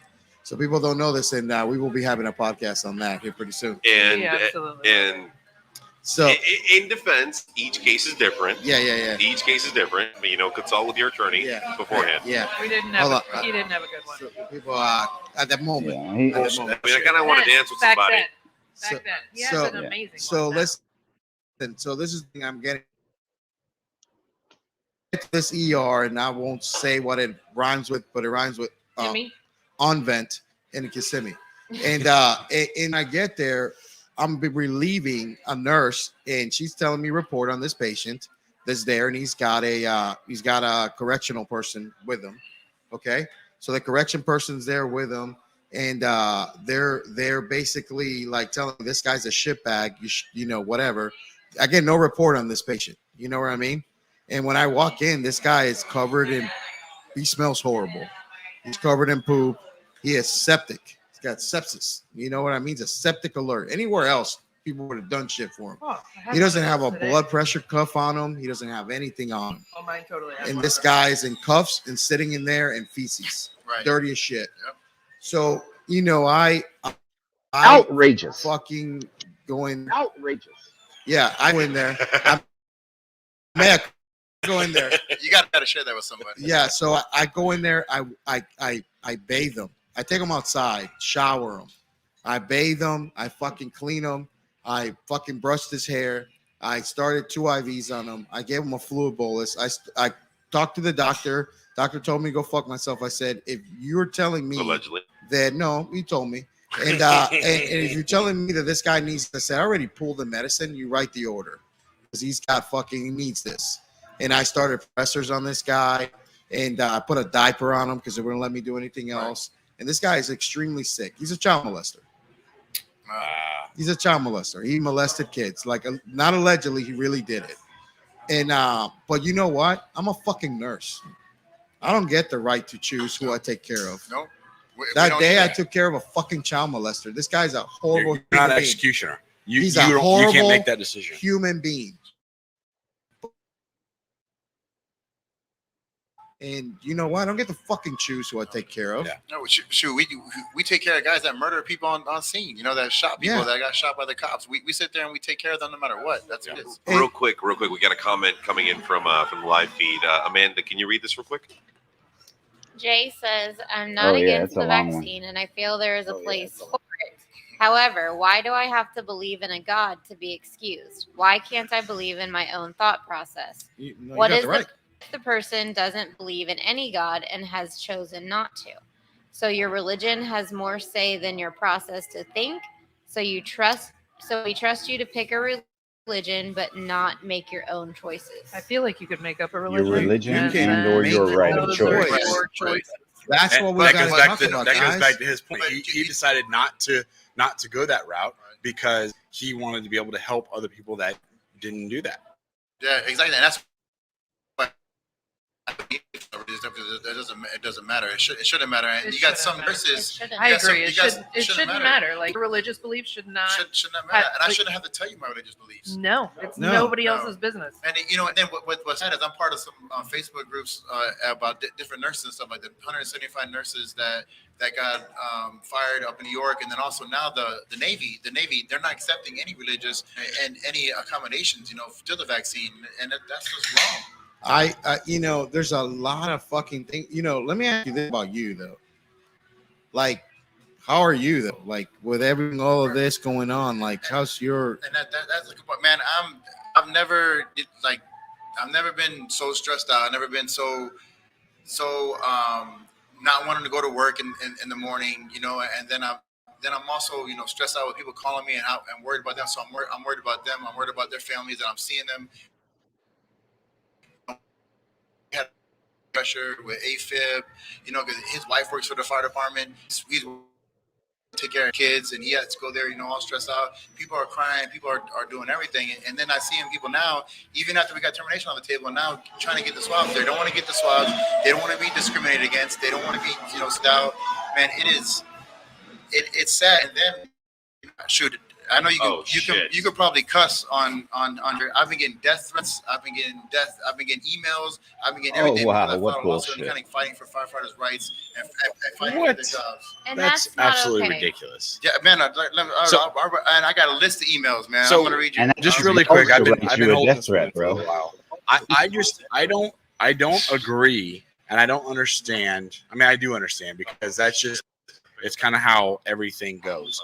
You can, when people say hey, you can't do that, Right. Well, you can do whatever the hell you want. Exactly. It's just, does the person that you're doing it against have the ability to fight it, or have enough money to fight it? Right. That's what's sad. And that's Let's. the problem. Why They can't you think just that do we the don't. right thing? Right. You know. Right. And they won't. And then I think that's what the county mandated us. They thought, oh yeah, for sure. These guys are going to lay down. They don't have enough money to fight. Orange County. This and that. Well, no. We're going to stand up. We have 599 firefighters not filling their vaccination process form, whether they were vaccinated or they were not. There was people that were vaccinated that put up with the people that were not vaccinated, and they didn't turn in their vaccination cards. So that's how the fire department is stand together, and that's how we were to get termination off the table. We put pressure on the mayor. We went on every new media station. We went on every radio show we can get on. We went to the Board of County Commissioners meeting. We spoke up, and we put pressure on the mayor. And then finally, because the union didn't even negotiate termination for us, and then all of a sudden he goes, "Oh, it's never my intention to fire the firefighters. I listen to the firefighters and their families, so now I'm not going to fire the firefighters." And Thanks a lot. If we wouldn't have done So, that, I mean- he would have fired all of us. And you had So, I to mean, fight. Jason, and you what's have to the fight. You gotta fight. What's the position Like in other the people that we department know when you that have had to fight for years. What's your position in the position in the department when you have the governor like DeSantis saying he's not going to let any agencies enforce that rule? Exactly, and then DeSantis is a great thing. We knew one day we weren't getting help that we need. We weren't getting support from our union. We were struggling. We were like, how are we going to pay for a lawyer? And we knew DeSantis was against the vaccine, so we're like, you know what? Let's go meet DeSantis, right? Virginia, she's listening here. It was Wendy, it was Corey, it was like four of us. We went up to DeSantis meeting in villages. Didn't have any tickets. We met these ladies at a rally. They got tickets. The last 4 tickets. We got in there late. We're sitting in the back, and then only we're like, oh shit, we're not gonna get to see DeSantis. And then we got Wendy, Virginia. I hear him praying in the back, saying, please, God, can you help us out? Can you just get DeSantis? Listen, DeSantis came up to them and said, it looks like you guys really need to talk to DeSantis. What are you guys about? And we said, we're firefighters. They're forcing the vaccine termination. He goes, I'm going to set up a private meeting for you in the back of the kitchen. Just like that. I'm telling you, Perfect. man, God was there. Wow. God was with us. And it was like, got chills on the arms, And then DeSantis, sure enough, said, okay, I'll meet them. We were in the back of the kitchen villages, and we meet DeSantis and his wife, and we tell him what's happening. And he's like, oh, no, it's not going to happen. I'm not going to let that happen. You guys are not going to lose your jobs over this. And I'm going to stand with you guys. And he gave us his A's number, gave us all his numbers to contact him. That's just a great guy that he is, and he's been with us the whole time. And then Maria got to go speak with him at the next meeting in Gainesville, and he let her speak the language and stuff. So she did a great speech. She went out there, dropped the mic, saying, "Hey, if anybody in this room is gonna fall dead, unvaccinated or not, we're gonna dare you. It doesn't matter what it is." And right there, it just speaks volumes to not only to everyone in that room, but to everybody in the public. And her speech was awesome, and that's why it went viral and did everything. I mean, DeSantis has been with us, and he said, I'm with you guys no matter what. If you guys lose in the county, your lawsuit, I'm going to try to help you guys out when it gets to the state. So Nice, good. But again, That's good it sucks that you have to resort to something like that. You have to fight so hard to something get that we shouldn't be exactly. proud of. And man, first responders, we're already with the stress, PTSD. Yeah. Man, we had 3 guys commit suicide within 3 months, less than 40 years old. And then now they're added stress, with telling somebody they got to force something in their body that they're scared, they think they might die of, even, they don't know what's going to happen to that, and it's wrong. And the way it's the worst morale I've ever seen in the fire department is with this. And then how does the mayor say, I'm trying to tell first responders that I don't trust their decisions, so I got to make a decision for them. Right. This guy doesn't even care about us. I mean, it's the mental health aspect of our job still completely unaddressed. Yep. It is. It is. It is like it is a complete fucking mess when it comes to that. A And I think subject they that don't really want to talk about. as a group, Exactly, it is. And you know, man, like listen, man, like you know, we don't necessarily have those popular thoughts sometimes with certain things. Right. You know, Wait, because let's face it, you got to be a little bit crazy to be a yeah, absolutely, man. I love the job. I love the job. I'm concerned about you not being able to be doing the things you like doing. right. Been like 2-3 months and I don't care because I get to help out my fellow people. I haven't been to the gym. I haven't been working, be able to work overtime. That's where I haven't done nothing, but I've been focused on fighting this back. But there's been a bunch of us, I'm not the only one. There's a couple of us came together and we're fighting this no matter what. And I don't care if I got, it comes down to it, I'm gonna fight for them. I'm gonna fight for them anyway. They may not know it this time, but maybe hopefully down the road they're gonna know why I stood up and fought for them. And then people are like, oh yeah, you're the perfect person to stand up and fight, and at the time I was like, yeah. But I didn't know the pressure and everything that was. What a burden! It's hard. What a fucking burden that is, bro. There's been times where I almost went, get ready to cry, or me wanted to give up. Just the other day I'm fighting back and forth with the union president. I'm up all night, haven't done anything, and I got people that I care about that I expect to rescue me in a fire, and then telling me, stop what you're doing. You're hurting the fire department. You're breaking up. You're doing bad things. I'm the person that sometimes I do care about what people think about me, and that's just the way it is. And I'm so used to helping people out, and the people say that I'm doing bad stuff. It's a whole different realm that I've ever. Sounds like a very dude, like the bird. Yeah. Hey, listen, man, you got a dude on the phone right there. Like, I know he got fired over his life is that thought, bro. His life is the thought you're carrying, which is why it's so fucking personal for me. You know what I mean? Like, it's so personal for me. Like, let me tell you this one fucking thing. Like, this podcast is Josh's idea. Like, this company is Josh's idea. Like a lot of the shit that we fucking do is that guy. That's fucking like at the point where he's on the phone. He isn't here. You understand? Like, you guys are here and like you understand that? Like, you're here today to talk about your story, regardless of how anybody feels about the thing or anything like that. It's personal to me because it's not the popular vote. Right. And like, you're being told to go fuck yourself because it's not the popular vote. Right. And because you're being told to go fuck yourself because it's not the popular vote, it fucking makes me hurt because, dude, I'm going to tell you this. On the worst fucking day of my life, on the worst fucking thing, anything, like, that dude was there for me. Yeah. Right?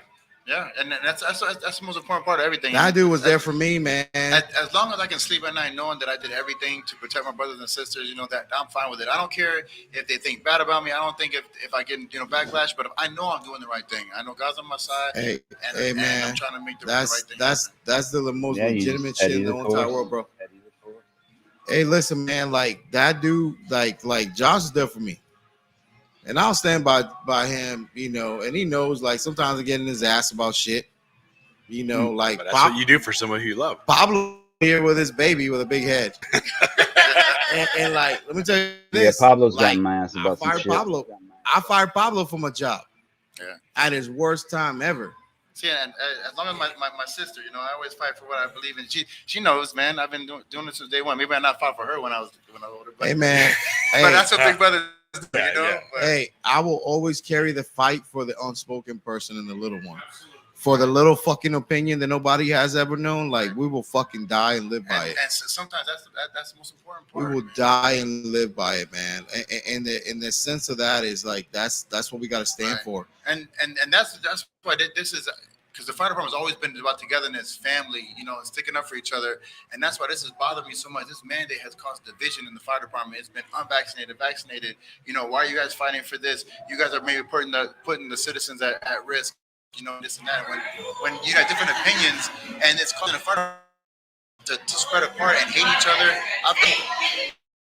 I've gotten in. I thought it just it's hurting, man, and it hurt me. It's still hurting.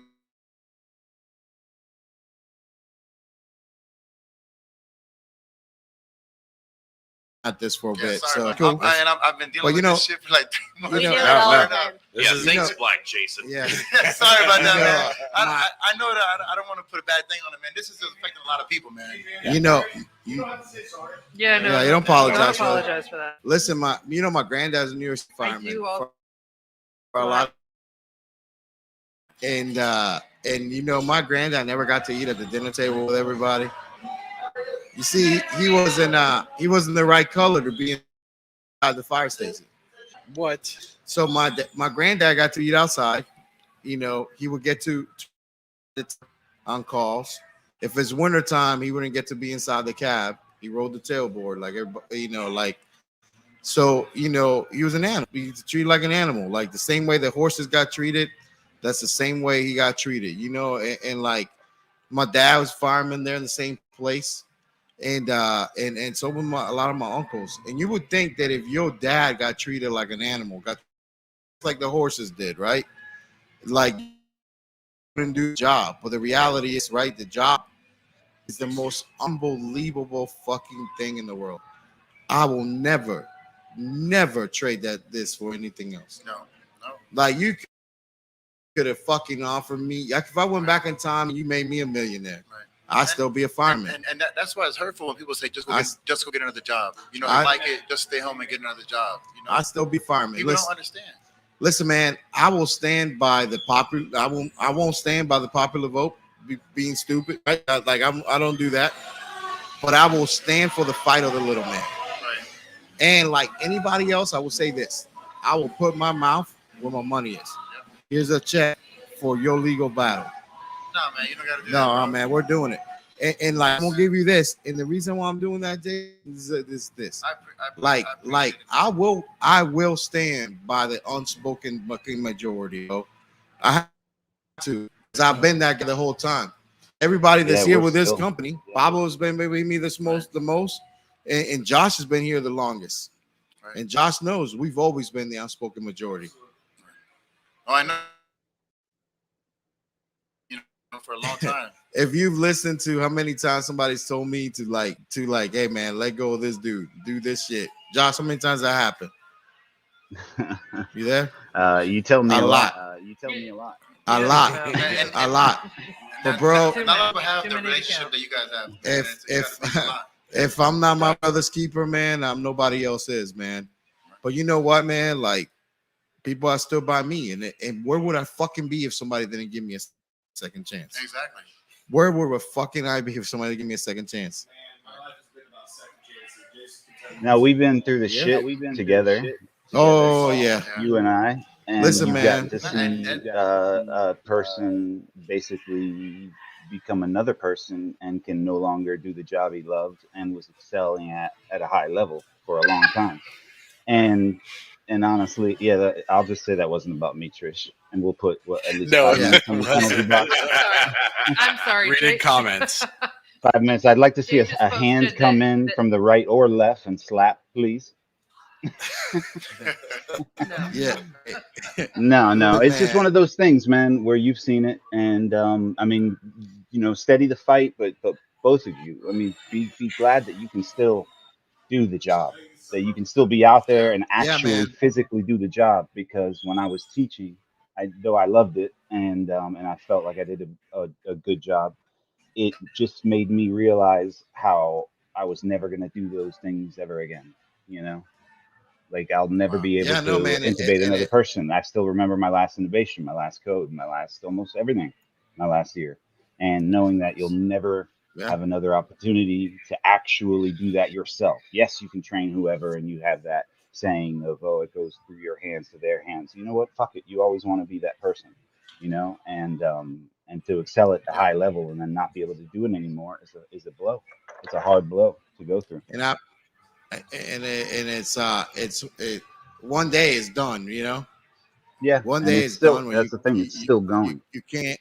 Yeah, you can't do it, and it's gone. And then when that shit's gone, it's gone, man. And it's like you're fucking like you sit there and like I get the ability to have done it and now get to go to a job, where I'm at a fire department where like all these guys are brand new at this shit. And like, these guys doing it and like, they don't understand the little tell them don't let little shit to you because like I've never wanted to be nothing but this. And when I can't do it anymore, sometimes it's so frustrating, like to sit there and like hear the fucking fire truck go by. The other day, I'm getting my head shaved and I see Rescue 11 go by. That was my ride. And when you see it happen and it's fucking gone. It's gone. That's and one it's of my like, triggers. Man, I can still do it. I can still do it. Like I can still fucking put the shit on and let's get to up hear and that sound go by and You- think that I could still be on that truck and know God, that man, I'll never be it's on that truck. unbelievable, man. It's unbelievable. Never. Bro, you still get to go to the fire station. Right.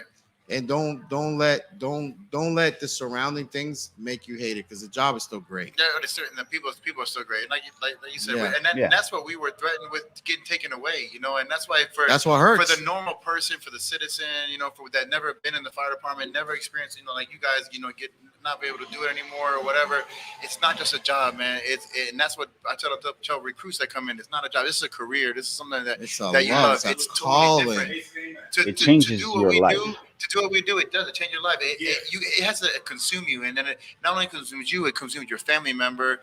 It consumes everything that comes because they're the firefighter with you. They're the ones that are sleeping alone at night for 24 hours. They got to worry about you, coming there.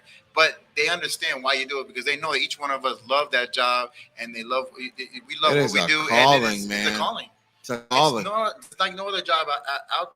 And to get it taken away to have somebody say because you don't want something put on your body, it's a disgrace, man. That's what the argument is, and that's what we wanted to get out there. And it doesn't affect your job. Say a rookie, 275 pounds, never worked out, saw Chicago Fire on the TV, fully vaccinated, is on the truck with you, and then I'm riding backwards. And I'm vaccinated. He's vaccinated. What's the difference? When you go into a fire, don't you want the person that works out every day, that looks stuff in the mirror, and I tell myself every day before I go to work, am I going to be able to save anybody in the county? And I say yes. That's why I go to work. If the day I say that I can't save everyone in the county, is the day I'm not going to go to work. Or I'm going to look for another job. The other person does another job like that, maybe like I'm going there for the money or for the vacation, right? And you go into a fire, I'm gonna pull that person out no matter what, vaccinated or not vaccinated. And the vaccinated guy, maybe he's gonna get lost in the fire, and that's what you're gonna get if you fire these veteran firefighters for not getting the vaccine. It's and you're gonna be stuck with a fully vaccinated it shouldn't make a difference, does it? Right? Yeah. Like, baby, you want to give your message you have to give real quick? Oh, yeah, let's see it. So tomorrow is the third annual Pink Heels Pinktoberfest for St. Cloud. It's from 10 a.m. to 3 p.m. Pennsylvania and Centralia, or Centennial. Sorry. I got you, boo. Thank you, birthday buddy. That's why you're call number 2 now. So what can people expect at this event? I don't know. There's a truck full. Oh yeah. I'm gonna St. Cloud and Quivers. There's a bunch of teams. Oh, I'll be there. I'll be pulling trucks tomorrow. Yep, there's a bunch of teams pulling trucks. Yeah, Nice. That'll be me. I'll be there. Yep. All right. Pulling fire trucks? Pulling fire trucks. Pink ones? Pink ones. Pink ones. Yeah. Pink ones. Pulling pink fire trucks. That's why Amanda's call number 2 now. I will refer to her as we're the number 2. unvaccinated truck pull crew. No, I'm just playing. Allegedly. Oh. You gotta say Let's allegedly. see how far you can pull it. Yeah, what happens when you win? Well, they can't give you they can't. What's you got? No, there's vaccinated people on the team. No trophy for you. So Jason, real And they'll quick, be You wearing win, they pink. jab the vaccine in was your shoulder. your cause or your team at the rally that was at Lake Eola? Yeah, we were there. We actually got to rent the whole amphitheater out. So. Okay. Yeah, because I went there with my co-host of Chaos.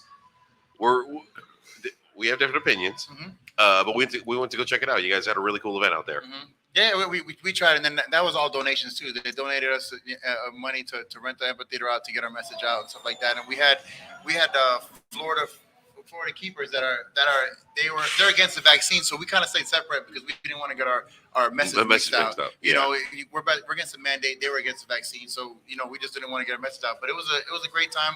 A lot of people showed up. Santini is a legislator. He came out, did his message and everything like that. So nice. Oh, we got to do these pickles before we head out. Yeah, how do you do this again? So Jameson. What's the Good sacrament? Lord, what would I be doing if I even was there? This is what I'd be doing this with shots of water. We're lost. This is God. This is God's juice. God's juice. We're gone? No, we're still alive. Oh, just me, I guess. Okay. Oh, this is good. All right, cheers. Delicious. Carlos, I do want to thank you for your check. Jay's bringing up the check, but I'm not giving it to Jay because it's going to only benefit him and the students. I just want to say thank you. It's going to benefit all of Orange County and then all firefighters across the state, because we formed a group with like 15 different fire departments. We do WebEx series, and we're trying to fight for any fire department that gets mandated. And now Port Canaveral firefighters today just got mandated or terminated.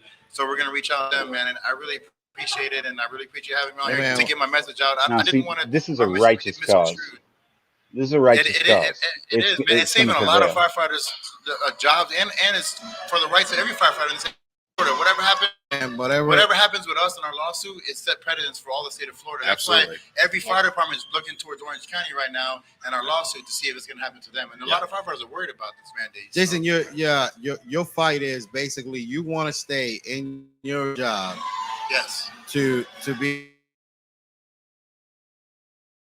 people don't want to go to, and you want to bring people out of those places.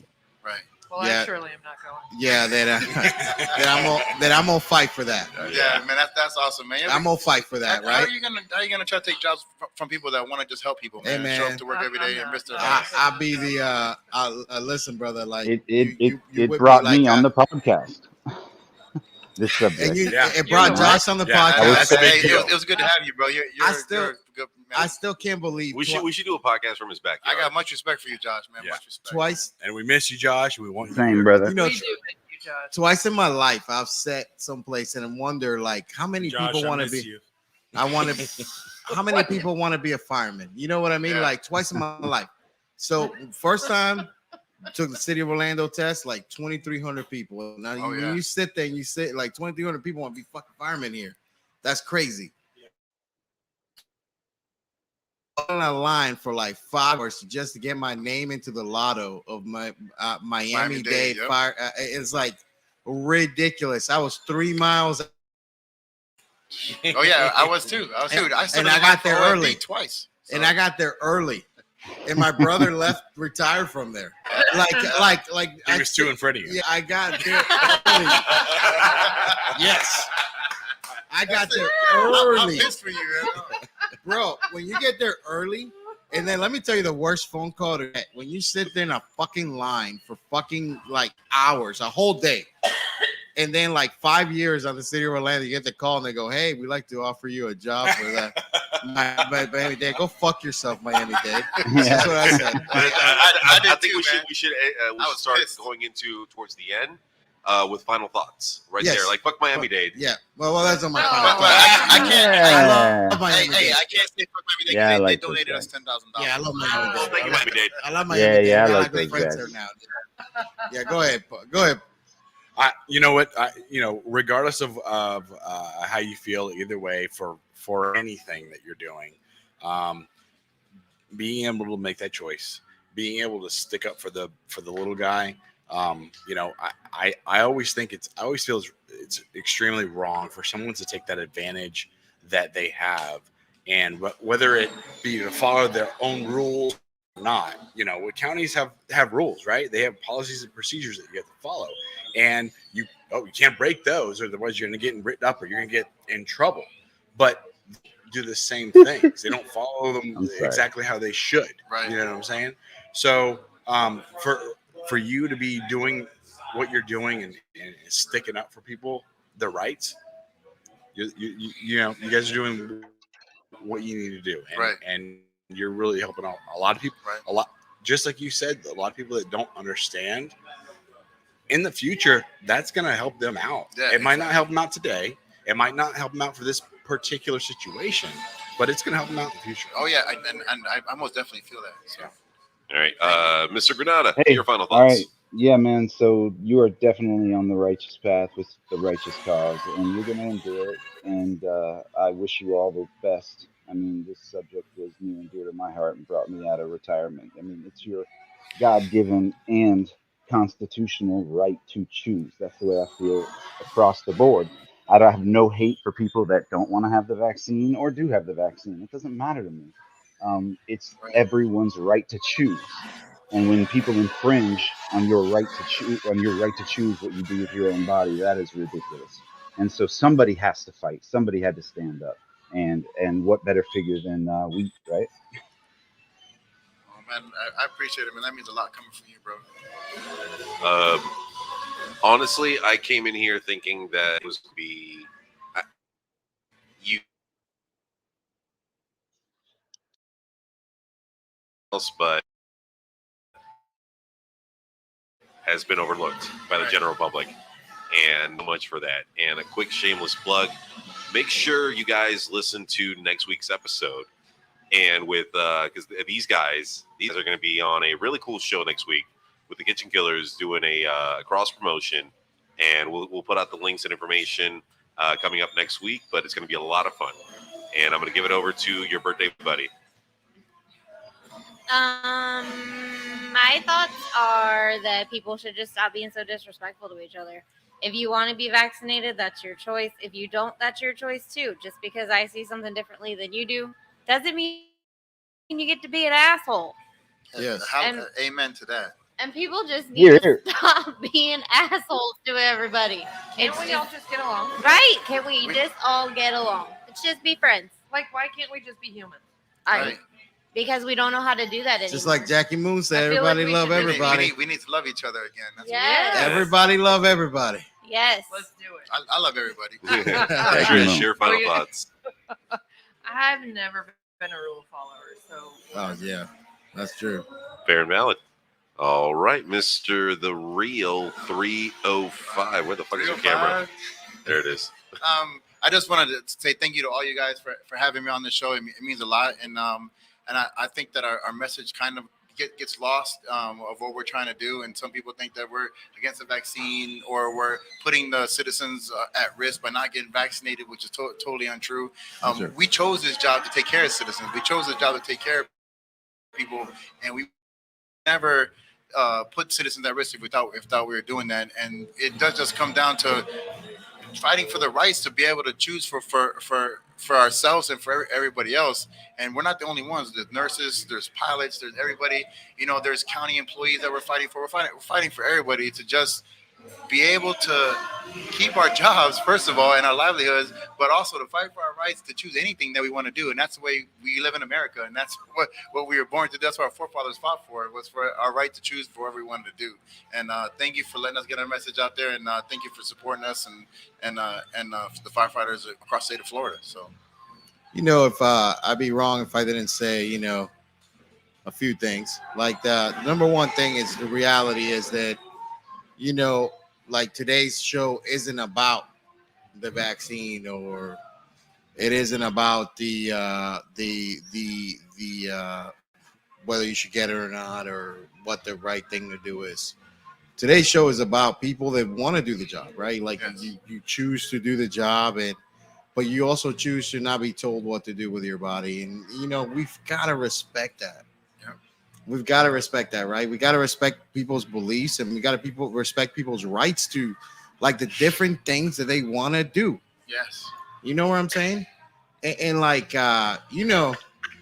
if people went by the status quo, if people went by like what, somebody else told them to do, fuck, this place wouldn't even be here, would it? Or it would not. It wouldn't even be here. It wouldn't even be here. Joe Rogan says is like, there's a lot of things that are written down that we go by. Was only like 3 or 4 people that go. Those 3 or 4 people that go, man, I got it right or wrong.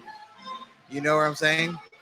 But like fuck, man. How we spilled some blood over this, huh? Yeah, we have. We spilled some blood over this. We spilled some blood over the fucking right to choose the right for you and the right things for that. And this show may not have been popular with other people, but I disclaimer this motherfucker right at the beginning. So I still love y'all, even if you don't agree. Hey, if you didn't like it, you know what?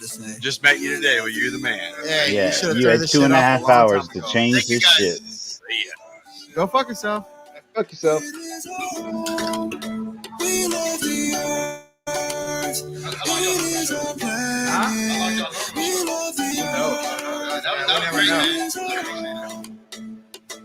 That's pretty good. Got a little bit of sacrament left in me. Sorry if I talk too much. Man, I